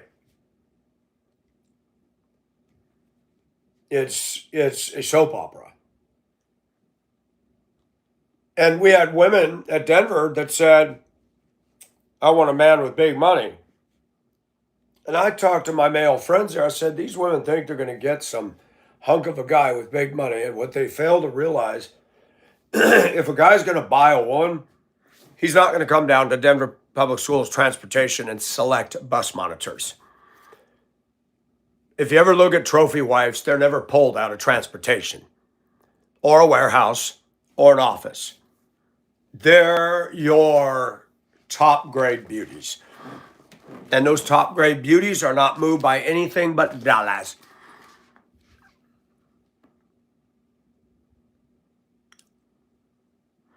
Yep, I lived in Hong Kong. I've chased Asian women. I think they're beautiful.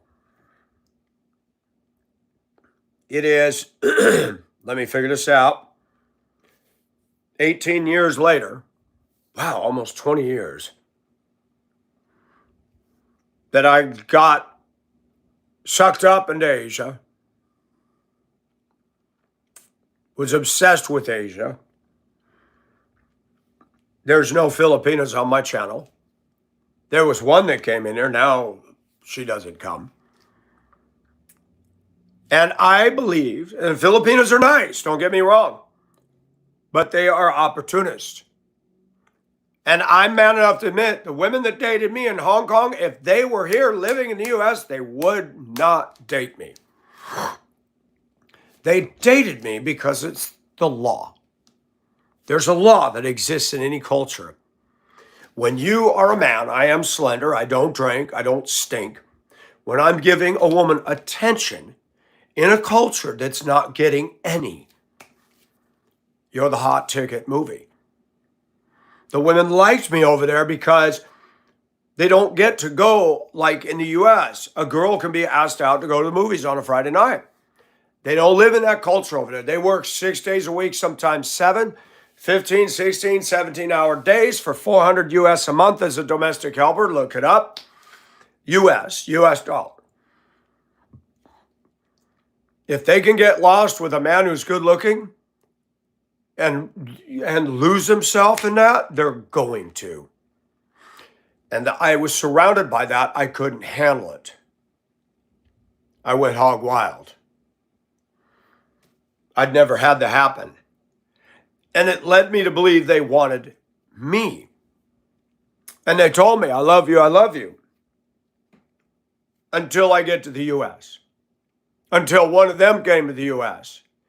Married somebody from the US who was not handsome like me, who did not own his own property like me. And then she wanted me to sponsor her under him. And I said, no. Now she's divorced. She hooked up with a guy with money who's not handsome. Immigrated all her kids. They're not interested in me. The Filipino women are not interested in me. Many of them are chasing money. And I remember a woman told me in Hong Kong, you know, Michael, My friend, a Filipina, money changed her. She married an American man and she don't want to talk to us. I said, money did not change her. That's what was in her heart. But when you live in the village and you have to depend on the village and you're poor, you're not going to rock your boat in there. Now that she's out of the village, she says this to the village. We talk about this with African American celeb culture, with the football and stuff. They get good at game, they get contracts, they buy a McMansion, and then they're doing stuff, horrible stuff, and get caught and go to jail. And they have a saying in the US, you can take a man out of the ghetto, but you can't take the ghetto out of him. You and I don't have the power to change what is inside of this in ourselves or others.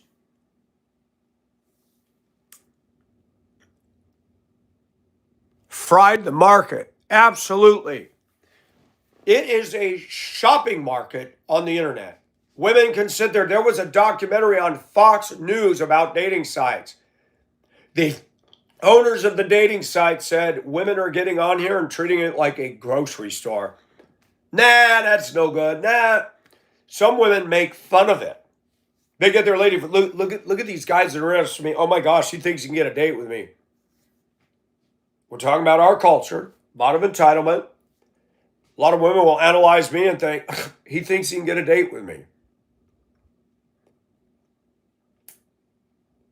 Let me use an illustration.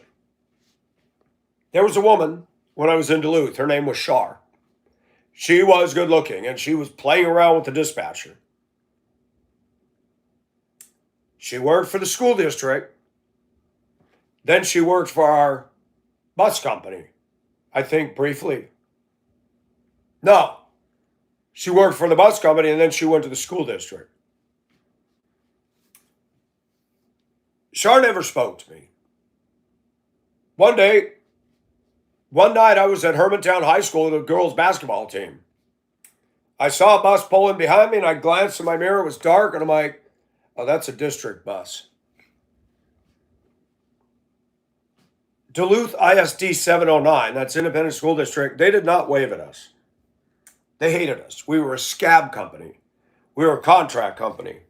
But the school system voted to allow and break up the domination of the union school bus drivers and brought in a company.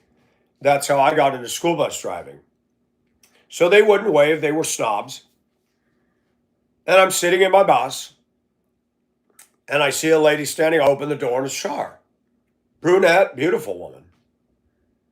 But she had aged a bit. Hey, how long are you going to be here? I said, oh, do you need me to move up? No, I'm wondering how long you're going to be here. I said, well, I've been here a while. My team's about to wrap it up. Oh, I was going to ask you if you wanted to go for coffee. And I'm like, this woman wanted me to go for coffee.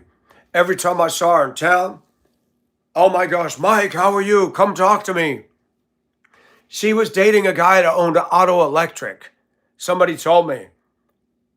I said, she's hitting on me. They said, Mike, she's loose-goosey.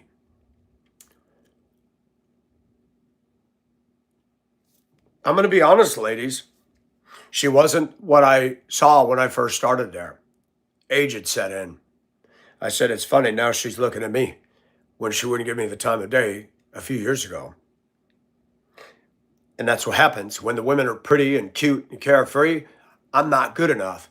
But as they get older and their bodies and gravity and stuff takes over, they start looking at me going, wow, he looks great. But you don't. You didn't want me when you were in your prime, and now you want a relationship with me. Wow. And I used to think I wanted to move to the Philippines. No. When I was there with Gloria in 2018, something became very clear. I learned a few things. I said, Gloria, let's walk around your barangay. Barangay's neighborhood. And we did.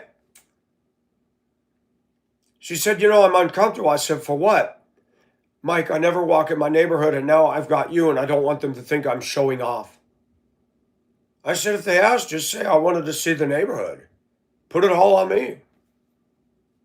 You know what I noticed when we walked through that neighborhood? None of the girls were happy. Here I thought Filipinas, they're so sweet and hi. When I was in the village, I saw women that were my age, no bra, nipples showing, scrubbing the laundry furiously. I mean, they work hard down there. They don't have what we have. And as I walked through the village, there were not smiling faces. And it hit me.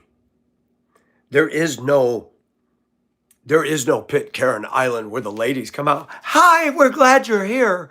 That whole Aloha Hawaii thing, that's all stage production. People are the same wherever you go. Different stuff, different cultures. Gloria liked me because I gave her attention. She actually came onto me. But if they're here, when they have access to all of the entitlement and this and that, Mouse has no interest in me. She's now with some white-haired guy using him. He's buying her Jeeps and cars, and he looks like a simp. My friend, who lives in New England, he married a Filipina, and their marriage goes great, and even she said, that's ridiculous. But she's a rare Filipina. She reads books. I did not meet any Filipina that's book read. When I tried to talk to Beth about anything like the Titanic or history, she just like, Beth wanted to be silly and laugh and watch Wah Wah Wee, which is a silly, mindless TV show that was sued. It's, I had my friend Mia. She's the one that made this. She was a user. I was deep in heat for her. I took her everywhere. She hung on me, sat next to me. She was an attention seeker.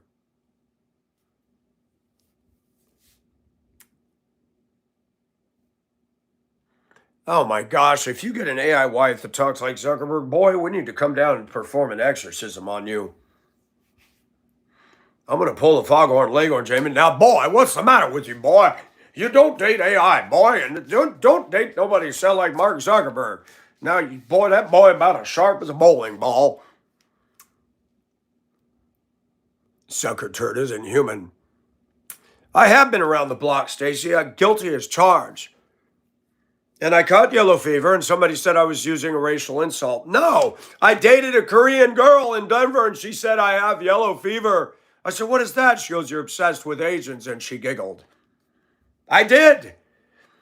I was against white women. When I met Beth and I came back from Hong Kong, I was riding on the fumes, baby. You go to Hong Kong, you see that lit up city, and I come back, then I come back to boring Spokane with draggy culture, and you say, yeah, I just got back from Hong Kong. People are like, what? Really? I'm over it.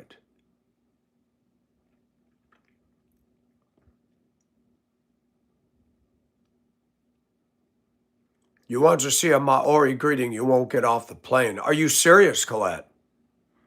And there's a woman, I believe it's a Maori woman in Just Dance by David Bowie. Looks like that was filmed in Australia. That looks like she's a cutie. Oh my gosh, she's pretty, dark skin. That woman in that video is hot to me. When I went down to the Soul Bar, there was a beautiful black woman. She came in on New Year's Eve. She had a little tiara on, cute and petite and sexy. She wanted to dance with me. Oh man, provocative. I find out she's seeing a guy. The guy paid for her children, and she kept stepping out and stepping out and stepping out. I shook hands with the guy. I met him. She would always give me a hug and grip me so tight. Her breast poked into me. And even the black couple I was friends with said, boy, she doesn't let you go. I said, yeah, but she ain't going to date me. I ain't a money train. I'm not taking on her kids. And the black guy that was with her loved the stuff out of her. She even went back with an old boyfriend from Florida, moved out, and a week later come back to him. It's what's going on here and all across America. Number one, really beautiful women are a liability in this culture. They're not into you. They'll be into you for a minute and poof. I'm sorry. Reality is harsh. Why do you think America's the largest producer of PORN in the world? Why? Why? And I don't hate American women, but my experiences with them is if she's really beautiful, she's not interested in me. I don't look right, dress right, have the right house, right truck, right car, right whatever. Or rather, the big bank account. I was talking with a black guy at work the other day. He shocked me. He said, if I won the Powerball of $100 million, all of you would be able to quit. I said, you would not give me or anybody a dime. He goes, want to bet?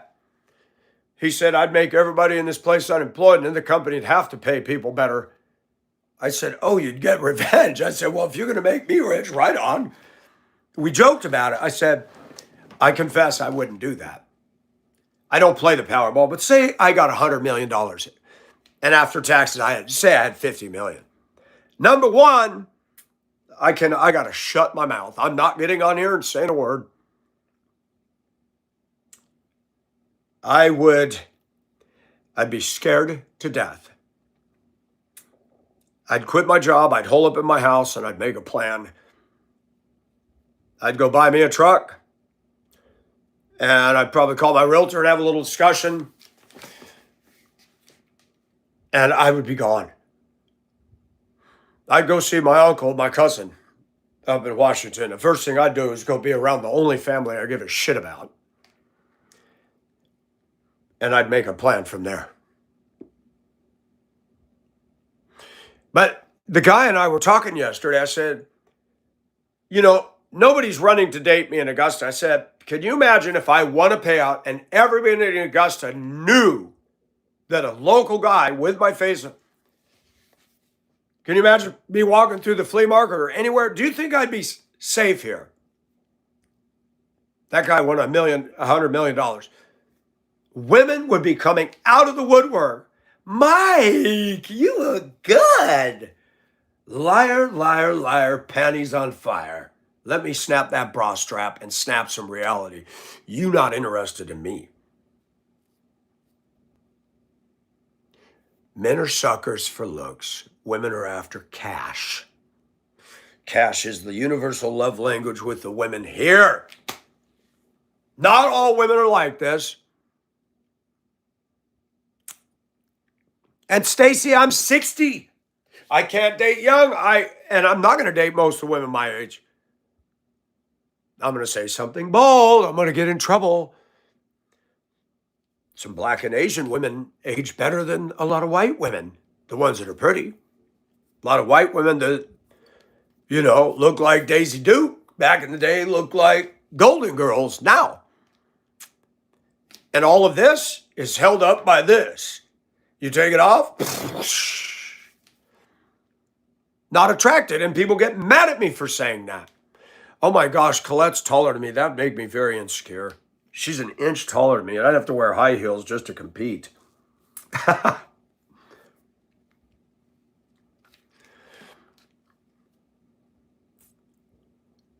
And I learned, like Pavlov's dog, to salivate at the bell when I get a cookie. What's my cookie? My addiction. I could look at an image of two women kissing and removing each other's bra straps. Yeah, it's sin. It's sin. It is sexually immoral. It's sin. Right here, it says it. But I cannot Somebody just shot a damn gun. Let's go outside and see who's doing it, Colette. Boots with the fur. Found him at 6 feet. Wow. Hi, yuppie.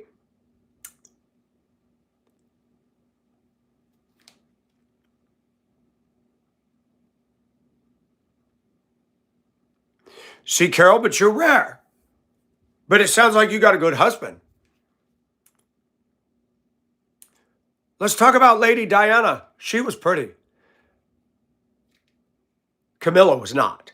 I'm sorry, Camilla was not sexy, not pretty. Lady Diana would have been fun physically and personality. Lady Camilla looks like she sucks on Red Hots or Sours. She's a miserable, unhappy looking woman. Lady Di was beautiful. And Charles used her for the baby and then jettisoned her. And that sent her into a tailspin that it resulted into her death. Fact. If he'd have stayed true to her, that paparazzi, none of that would have ever happened. We know this. That woman had her heart broken on a worldwide level for all to see. That was the most watched marriage ever at that time in the history of weddings. What Lady Di went through was disgusting and wrong, and it wasn't her fault. She was a victim of sick British royalty politics.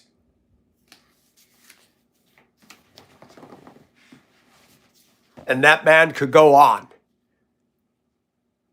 No loss in his income, no loss in his dignity.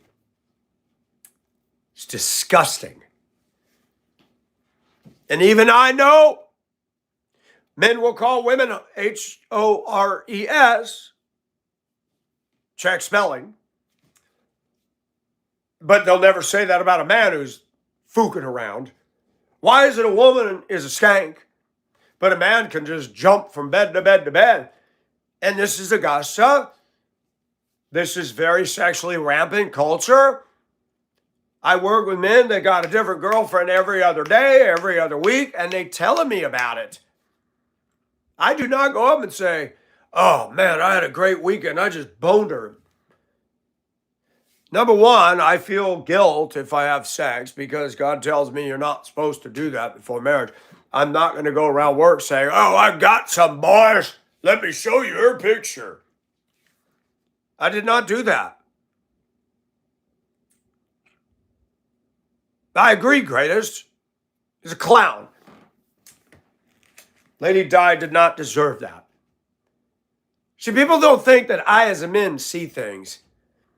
I didn't follow royalty, but my mind just automatically knows, well, she got dealt a bad deck of cards.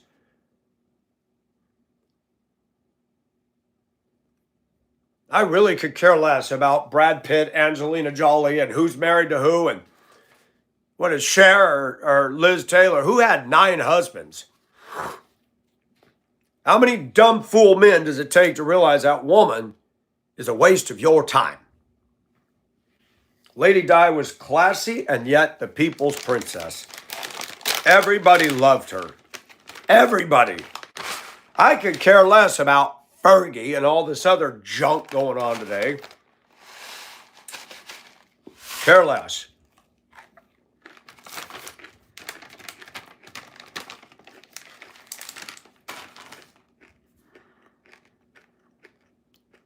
What is a 304? Oh, I think I know what you're saying.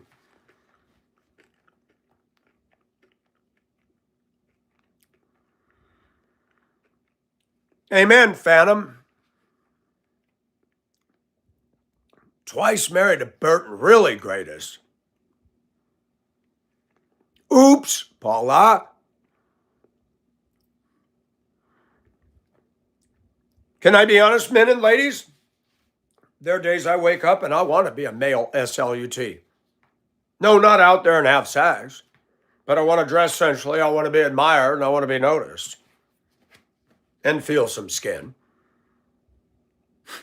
Funny thing is, I don't have the access to it here. I'm not in Hong Kong.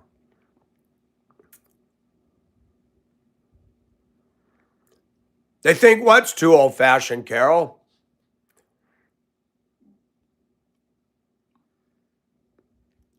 Gotcha, greatest. You know what? I have the hornies every day. When I get done with work,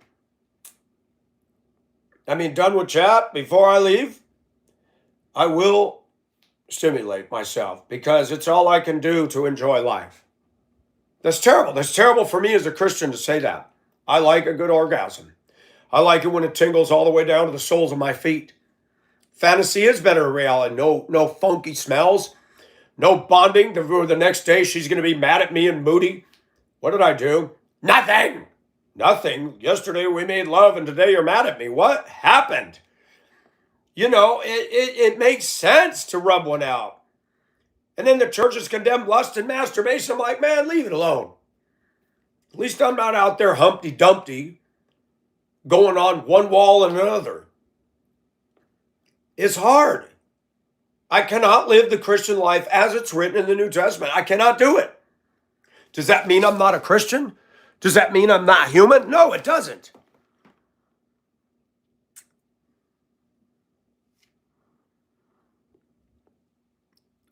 Television is fake. Nobody can. Yuppie is exactly right. Yuppie, that is correct. Nobody can for $100. All right, next up.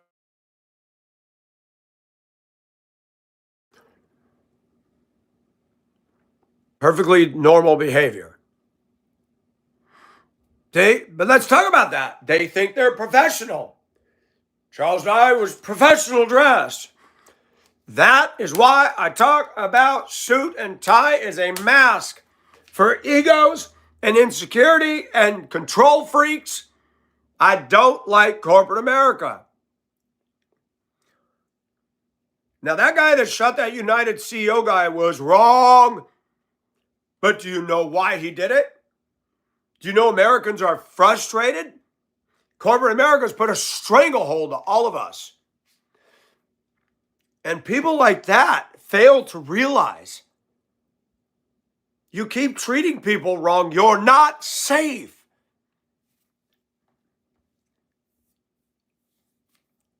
You're not safe. The kings do not wear wedding rings.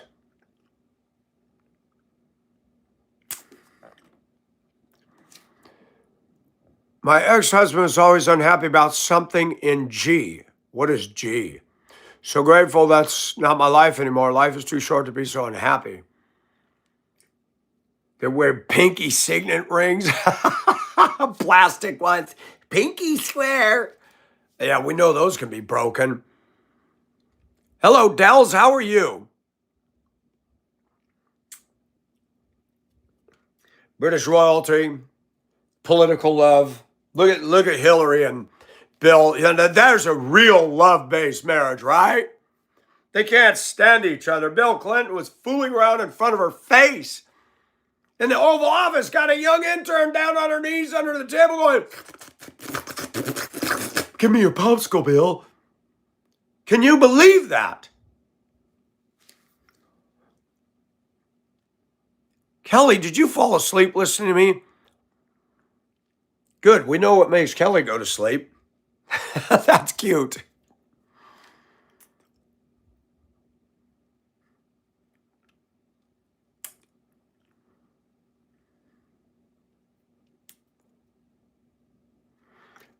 Carol, you're a wise woman.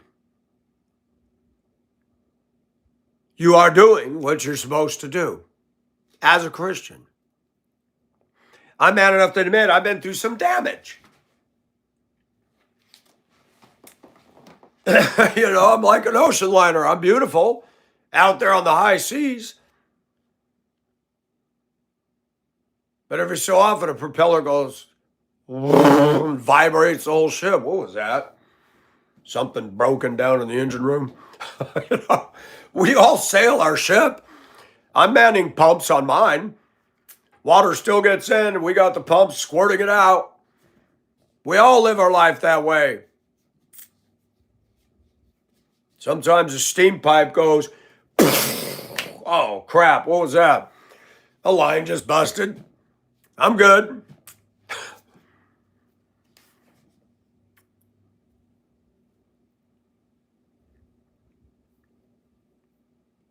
We're all struggling sinners. If most people could believe like Yuppie, we'd be okay. But then you got people who think that we can achieve perfection in our Christian walk. I haven't met one who's done it yet. I don't care if you wear a suit and tie or you walk around in a bra. Some women that walk around in inappropriate clothing have more heart than those that wear suits and ties. I'd rather have a HORE love me to death than some clown in church saying, "How's Mr. Mike today? I'm doing well." I can relate to an ex-prostitute. I could ravish her and she ravished me, and she's done out there playing around, but she can still be frolicky and naughty with me. Oh, baby, bring it. I don't want a prude.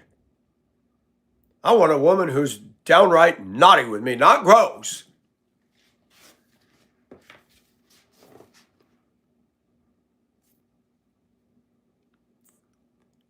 $50, that's good. That's awesome, Carol. 35. He did.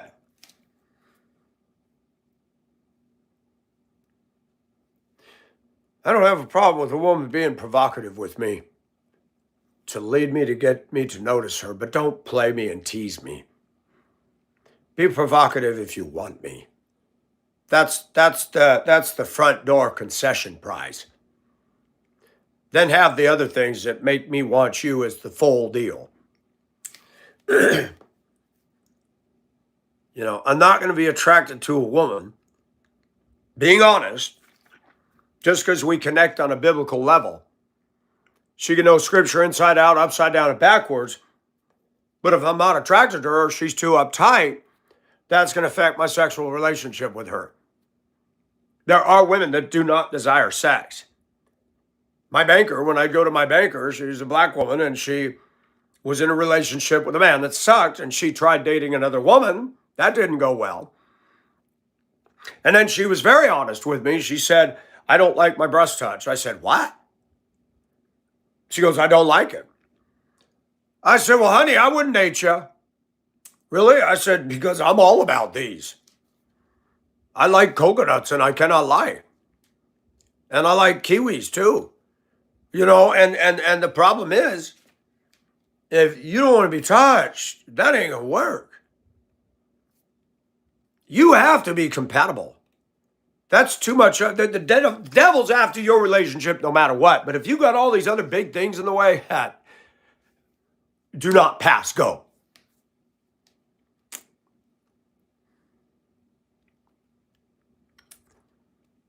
But I'm getting older. Time is going by. I get concerned. Can I work another 5 years? Can I work another 10 years? What's going to happen to me? Will I lose my eyesight? Will I lose my hearing? Will I lose my mind? I'm 60. I didn't have a solid, good family. Most of them are dead anyway. I've got an aging uncle. I'm in touch with him. He's doing well for all of his stuff. He's got COPD. He smoked like a chimney back in the day. He quit years ago, but he's got some residual.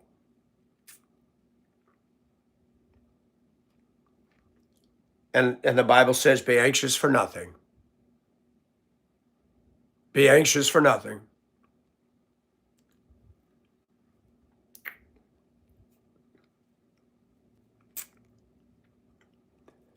Well, thank you. I got a message that chastised me this morning about yesterday's video. Said I betrayed a confidence. I did not betray a confidence. Said I mentioned names. I mentioned the name of 2 women that wrote 2 letters about me that were false. I have a legal right to do that. I mentioned the situation without names, and I can do that. Well, it could compromise the outcome. The outcome's already compromised. It's already compromised. You were threatened by another race, physical harm, and called a racial slur, and she's still on the payroll working there. It's already compromised. Had nothing to do with me. And who was on my channel from that entity? It's funny, they're not on here, but all of a sudden they're on there. Why is it that I have got to be the one that watches what I say, but nobody in a professional business has to watch what they say or do and does not follow the company handbook? I said, okay, the video's not viewable to anybody. I'm not going to take it down. I put it on private. Nobody can watch it anymore. I swear. And then I told her, I said, you know what's funny? I stood up for you. Your name was not mentioned. And I mentioned the name of 2 women that wrote about me in a public institution. I'm a taxpayer. I have a right to talk about it. I didn't make threats to them. I'm no harm to them. I have a right. Well, apparently a whole lot of people from that transportation were watching. It went up to 15,000 views yesterday. And I've learned we're supposed to be fearful of telling the truth in America.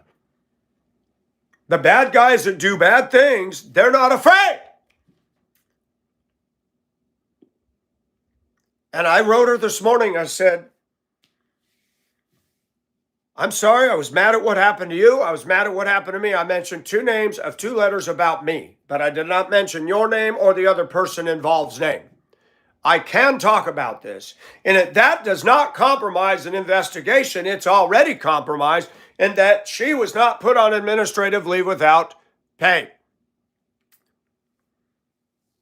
And I'm tired of people telling me that I don't have the freedom. This is frickin' America. This says you shall know the truth and the truth shall set you free. Why is it an organization can do dirty, illegal, unlawful, unethical things and I'm not allowed to talk about it? I did not put your name out there. I violated nothing. But did you stand up for me when drivers came to you and talked about my 3-minute video and said I'm racist? Did you stand up? You did not. But I was the big boy. I stood up for you because it was an injustice. I told you who to contact because you're not going to get anything done in there. And that's exactly what's going on. Spending over a month investigating. How long do you need to watch a video of an employee at work going blah, blah, blah, blah, cussing, calling somebody a racial habitat and threatening bodily harm? How long do you need to investigate that and put that through the washing machine? Or you like a cow chewing the same hay? Let's watch it one more time. Let's watch it again. Month, days, weeks go by. I'm going to say something.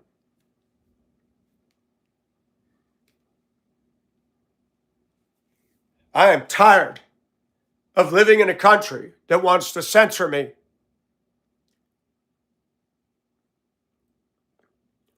Nobody cared about the shit that happened to me out there. Not management, not other drivers. I live and stand or fall alone and nobody cares. And I came to Augusta with an open heart and there is a problem.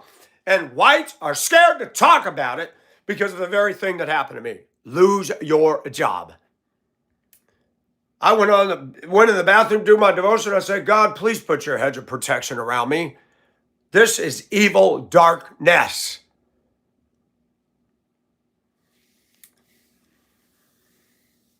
I said, you and nobody else stood up for me because you're all afraid. But you called me when it was done to you.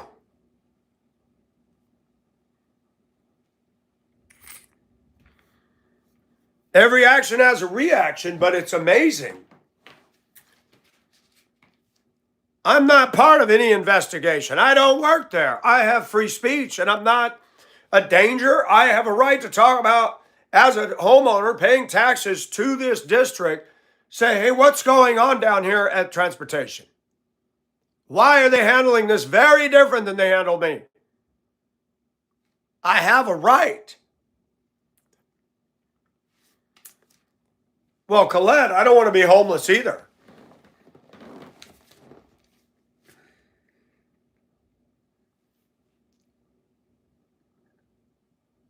There are laws against firing somebody if they report a problem.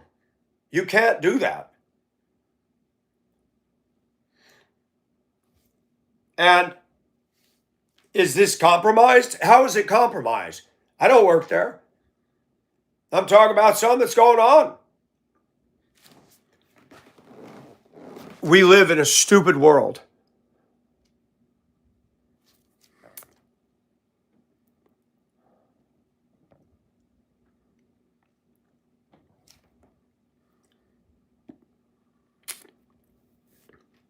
I was disappointed this morning.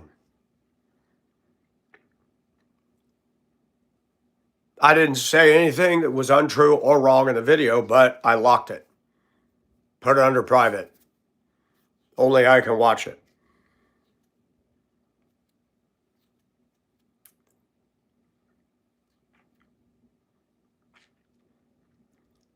I don't like living in a country where I'm constricted by organizations, entities, and we're feeling like Adolf Hitler's in town and shh, don't say anything to irritate the Führer. Wait a minute. There's a whole book. If my God cannot take care of me, then I don't have a God. If this man had employed what many in this room would do and are doing, there wouldn't be this. He stood up against the Third Reich, a Lutheran German pastor, and he ended up being killed by Hitler. Why is it that I'm talking about an organization that's supposed to be an educational establishment and behavior and transportation? Why is it I don't have a right to raise a question mark? This isn't about confidence. This is about, hey, this ain't right. Whatever their investigation is, they should have come to the conclusion that this other person violated employee handbook and company guidelines, and that should be automatic dismissal.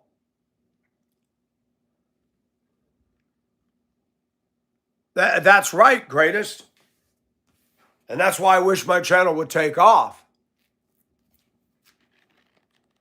Somebody was saying they were trying to get endorsements for me. I said, you're not going to get endorsements. Companies and people are distancing themselves from people who tell the truth. I feel like our country is becoming this right here. School districts not teaching the truth about science. School districts, transportation.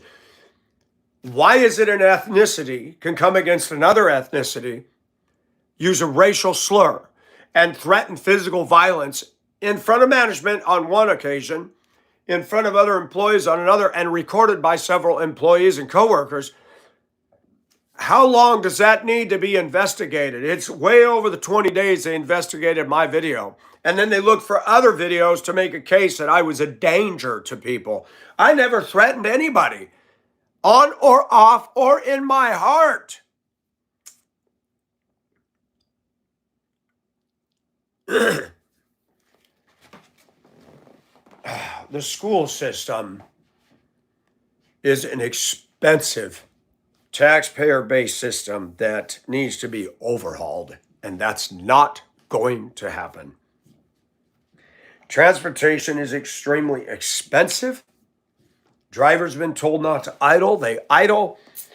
The amount of fuel wasted, the cost to run a bus, pay a driver, and all that is not feasible. Jamie, that's awesome. So let me ask you all something. Are you here because I'm a milquetoast man who's quiet about everything?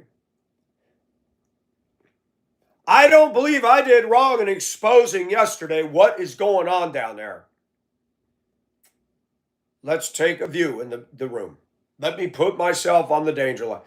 Did I do wrong in discussing the facts about what's going on in transportation? Raise your hand if I did wrong.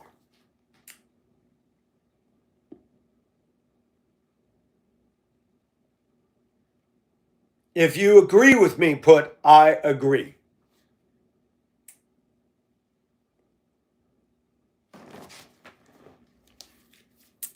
Thank you, Carol.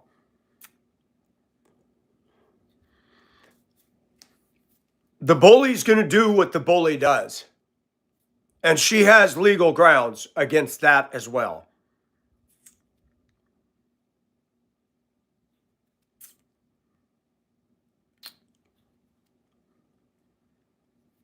Thank you, Peachy. Thank you, Stacy. Colette's giving me eyes. Hi, Sierra. Thank you, Paula. A school district should be held accountable when they are acting in an unprofessional manner. I was judged as behaving in an unprofessional manner for what I posted on my video, and I just spoke the truth. And then they read into 4 videos that had nothing to do with the issue about me being a creepy clown in my own house and yard.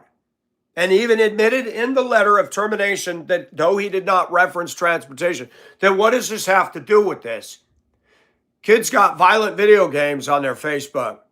They record themselves playing violent video games and record themselves with memes attacking each other. They don't say anything about that. All right, Summer, making a move. Hi, Lizzie. I don't know who Lizzie is, but welcome aboard. And the reason evil triumphs in America is people are afraid to tell the truth. There's more fear among Caucasians than they are the people that are just doing wrong. I've watched it. That's why gangs and drug dealers and people are taking over because we are scared.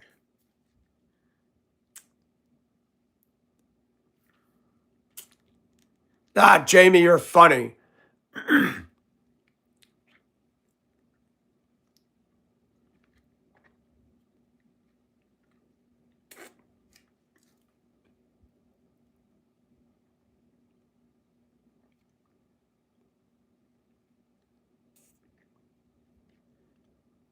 I would appreciate your prayers.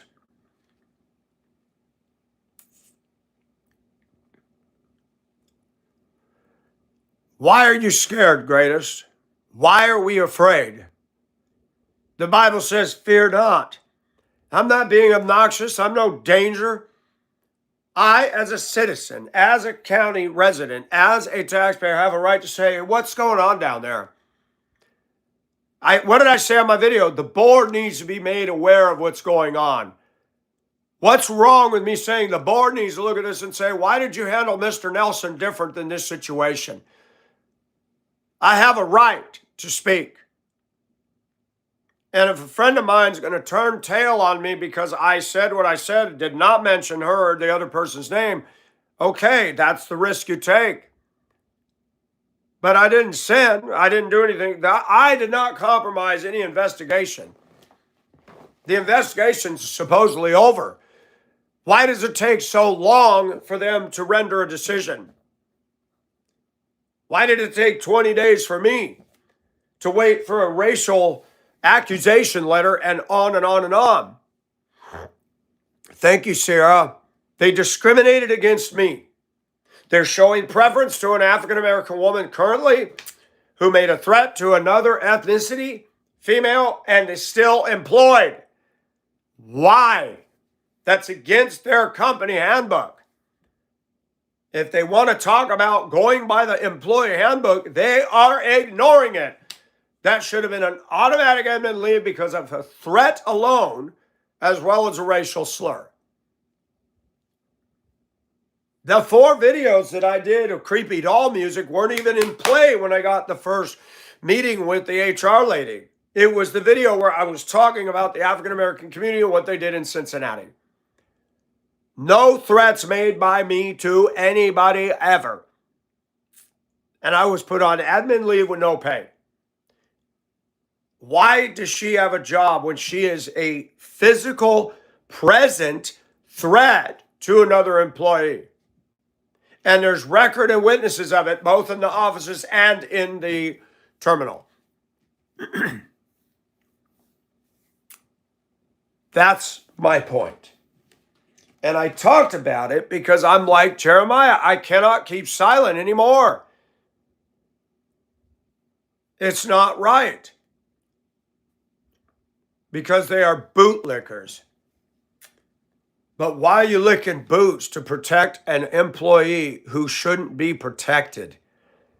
You open your mouth. You made threats at work. Why are you still working there with pay? while it's supposedly being investigated. Why? Because I said in the video, and it angered people down there that came on and watched, racial favoritism exists and it needs to be cleansed. And I am talking about two women that are neither white and one did wrong to the other. I'm not talking about me. I did read the accusations made at me right before all. And I mentioned the name of the superintendent and the HR director. That is not wrong or illegal.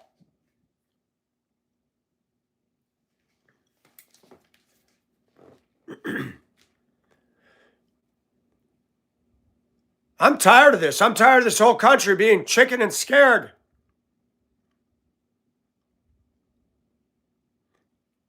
My friend should be smart enough to realize, you know what? Mike was defending me and saying, what the heck? You don't have friends in this world. And I realize that at my work. I realize that at transportation in Augusta. No one can be trusted in this damn town. No one.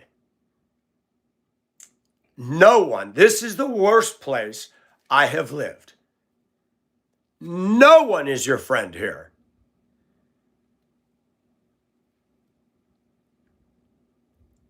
This is the world that I live in.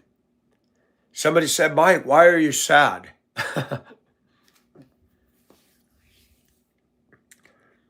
I wouldn't be on here. You wouldn't be on here.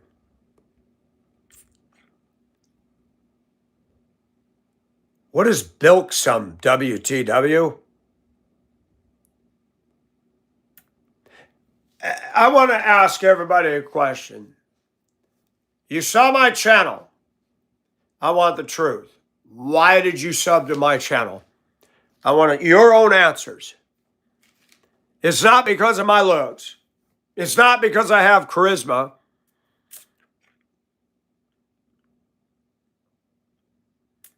Well, thank you for that, Jamie. Why did you sub to this channel? Some of you guys said, I love your honesty. I love that you tell it like it is. So Jamie said, because of a mullet. Jennifer says, because I'm extremely honest and outspoken. Summer says, because I'm real. Great conversation about the Lord. You're honest and open, says Peachy.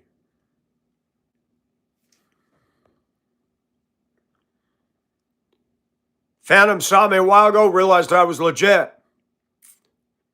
Carol says, because we are so similar in thoughts and beliefs. Haley says, because you're interesting. Summer says, same beliefs. CR says, because I'm a God-fearing man she respects. Summer says, because I care. Stacy thought I was a weirdo, but she's been curious and has enjoyed me ever since. Thank you for your honesty, all. See, Jamie came in here on full blown. Hi, Desi. Desi, you did a very classy couple videos to Dolly. Thank you. That was very touche. Well done, Desi, and good to see you. Desi lives in the beautiful state of Washington. She does some fun videos, and she's energetic and likes to have fun. Please go over and check her out. She's worth the watch. Desi's just cool. She cooks good food. I want to go over there and eat with her. I want to get up and boogie with her.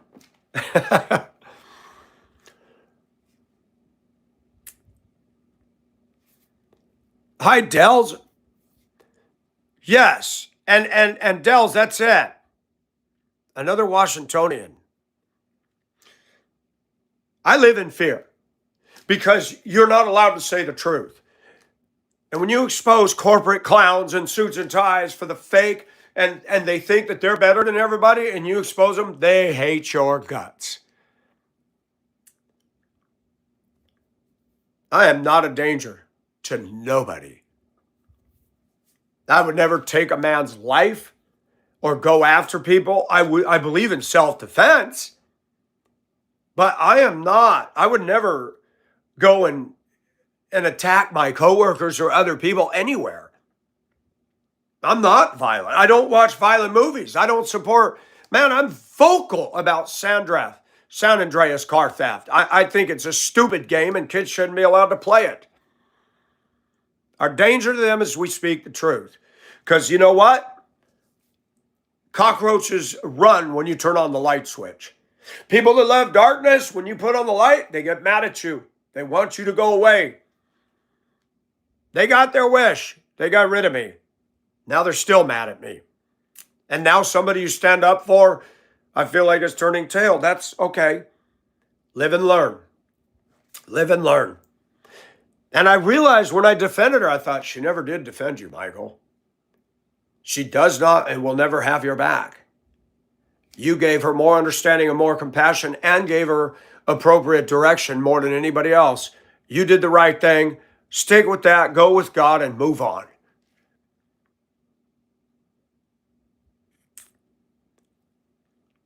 Kelly, no, I hope you didn't get it.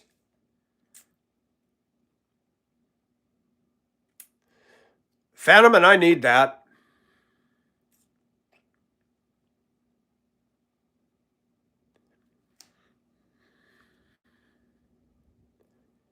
I even informed her on the phone the other day. I said, I've talked about this case. Oh, you have? I said, I've talked about it in several videos. But apparently, the one I did yesterday, I don't know who, but a bunch of people from that place were on watching. Oh, he's mentioning names. Rabble rousers, liars, and instigators. 2 names. Both who wrote letters about me. Read the letters and what they said, and I dissected it, gave my opinion and my take on it. Made no threats to them. I would not. I would never harm them. I would never support that. And that's the problem. They can trash talk me. They can character assassinate me under professional clothing, hide behind their degrees and their $100,000 positions, and that's okay. They can trash me. I lost money. I lost my job, sold the truck. They don't care. That's what angers me. And the Bible talks about that. You put to death the righteous and they don't resist you.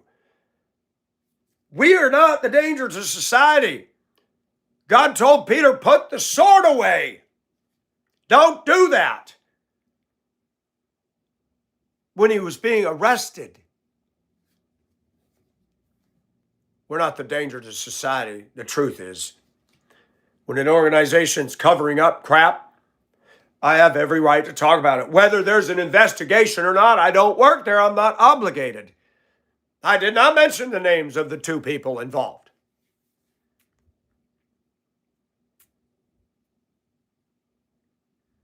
There's a lady now slandering another lady on YouTube. Yeah, and YouTube doesn't do anything about that. There are people, I've had an 11-year troll that made death threats, and he's got a video with my full name in it that still stands. I've complained to YouTube. They have not removed it to date.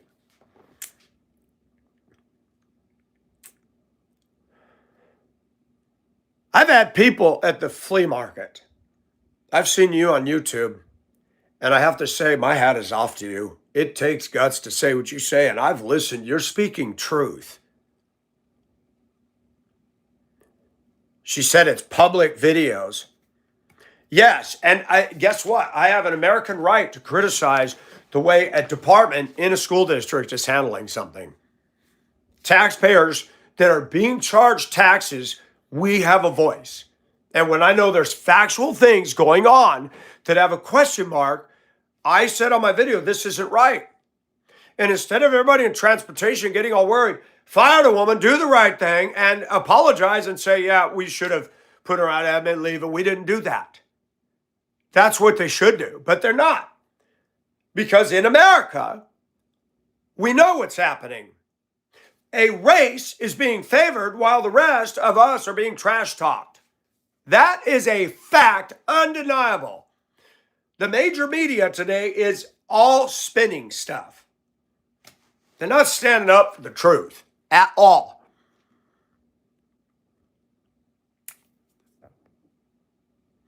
Kelly, I want you to rest in God. You pray, be anxious for nothing. It is, Sierra. You went through a job where you were the victim of false accusations, and somebody in management liked the false accuser, and that's the way it goes. I'll never work for a school district again. And I realized God pushed me out.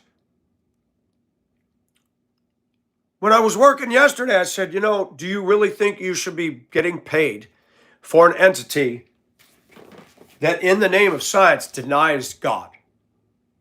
Is that what God wants you to do?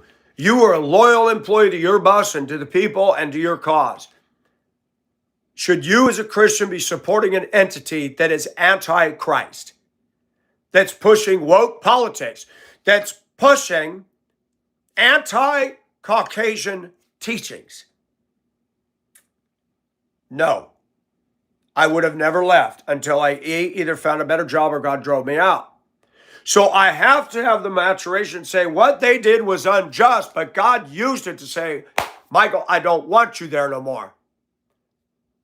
I'm on fire now. I'm bolder now because of this.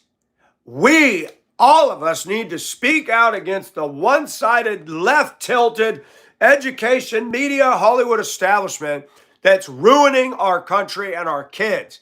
The Bible says about all these educators, superintendents, better a millstone be hung around your neck than to teach one of these little ones to stumble. You're not teaching kids critical thinking. You're teaching them brainwashed thinking, which is what Hitler and his Reich did, which is what despots do, and which what the Democrat Party is doing. They are reprogramming the youth to hate the flag, hate the Constitution, hate the Bible, and hate Christians. Hello, can I have an amen? The school system is no longer education. It is brainwash. It is indoctrination of demons.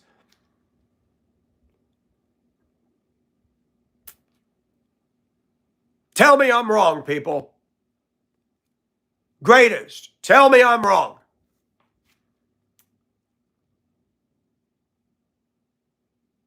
You know what, Desi? You are different, and I love that. I can see the happiness in your face, and that is infectious.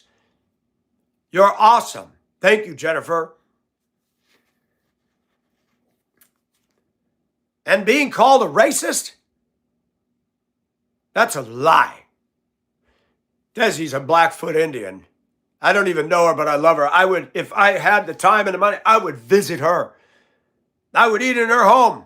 I'd give her a hug. I am not a racist, and I'm sick and tired of that lie. Why is it one group of people can call me racist while they dish out all kinds of stuff against us day in and day out and are living like the slave days are going on today?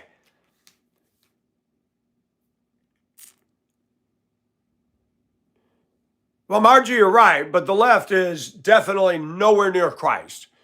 I'll put it that way. Shoot. There's a black female bus driver at transportation presently that comes in on the lives and enjoys it in here. If she thought I was racist, she'd be out of here.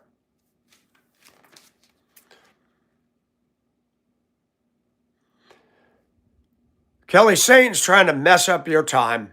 Lord, we pray for Kelly that she does not have COVID. We pray for her and her sister that there be peace between them, that she can enjoy her much needed rest and vacation. Thank you for the men and women on my channel. God, I feel the power of Satan today.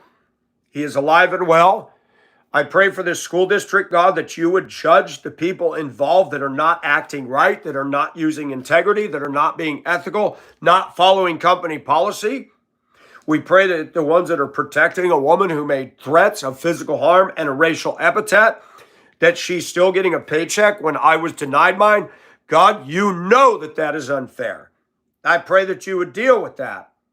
And even though my friend is upset with me, I pray that you would help her to know that I was trying to stand up against an injustice. But I also realize, God, that when you stand up for the truth, you could be alone. I pray that you give me your peace today, because I need it. I pray that you give my subscribers and everybody here peace. And God, we need you. In Jesus' name we pray. Amen. And on that, I'm going to go. You guys have a good day.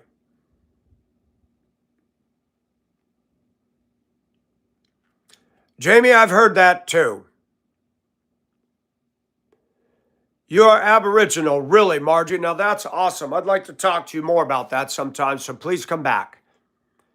I've been curious about the Aboriginals. Many of them went through what a lot of the blacks did back in the day in U.S. history. The Aboriginals was the Australia's racial conundrum. And they weren't treated well back in the day, and I'm well aware of that. The Aboriginals, I have a curiosity about them. I have questions because they're a unique people.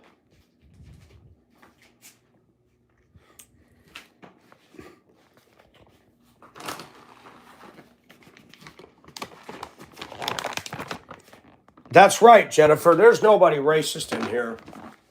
But if you have an opinion or a belief based on truth that goes against the brainwashed thinking of the culture in Augusta and in pockets, because I'm going to say pockets of the United States, you're branded a racist. It is a sword used to stigmatize and to, charge the environment with hatred against us. And the school systems are being used to keep this crap alive. They're not using intelligent thought. They're not using truth. They're going off of the past, real or imagined racism today, and turning everything into a racial issue to divide and silence the truth. Jennifer, that's right. The term race has no longer headed to it. I know. I got to watch all your shorts, Desi. Thank you for coming in. And thank you, Margie. You guys are awesome. And all of you, have a good night's sleep, Desi. And I would appreciate everybody's prayers. And you guys have a good evening. And be safe. And we'll see you again. I'm a Dunguri woman, not in NT, not in New Territories. Absolutely, Colette. Calendar coming. You're funny, Jamie. Thank you, Phantom. Thank you. You guys have a good day.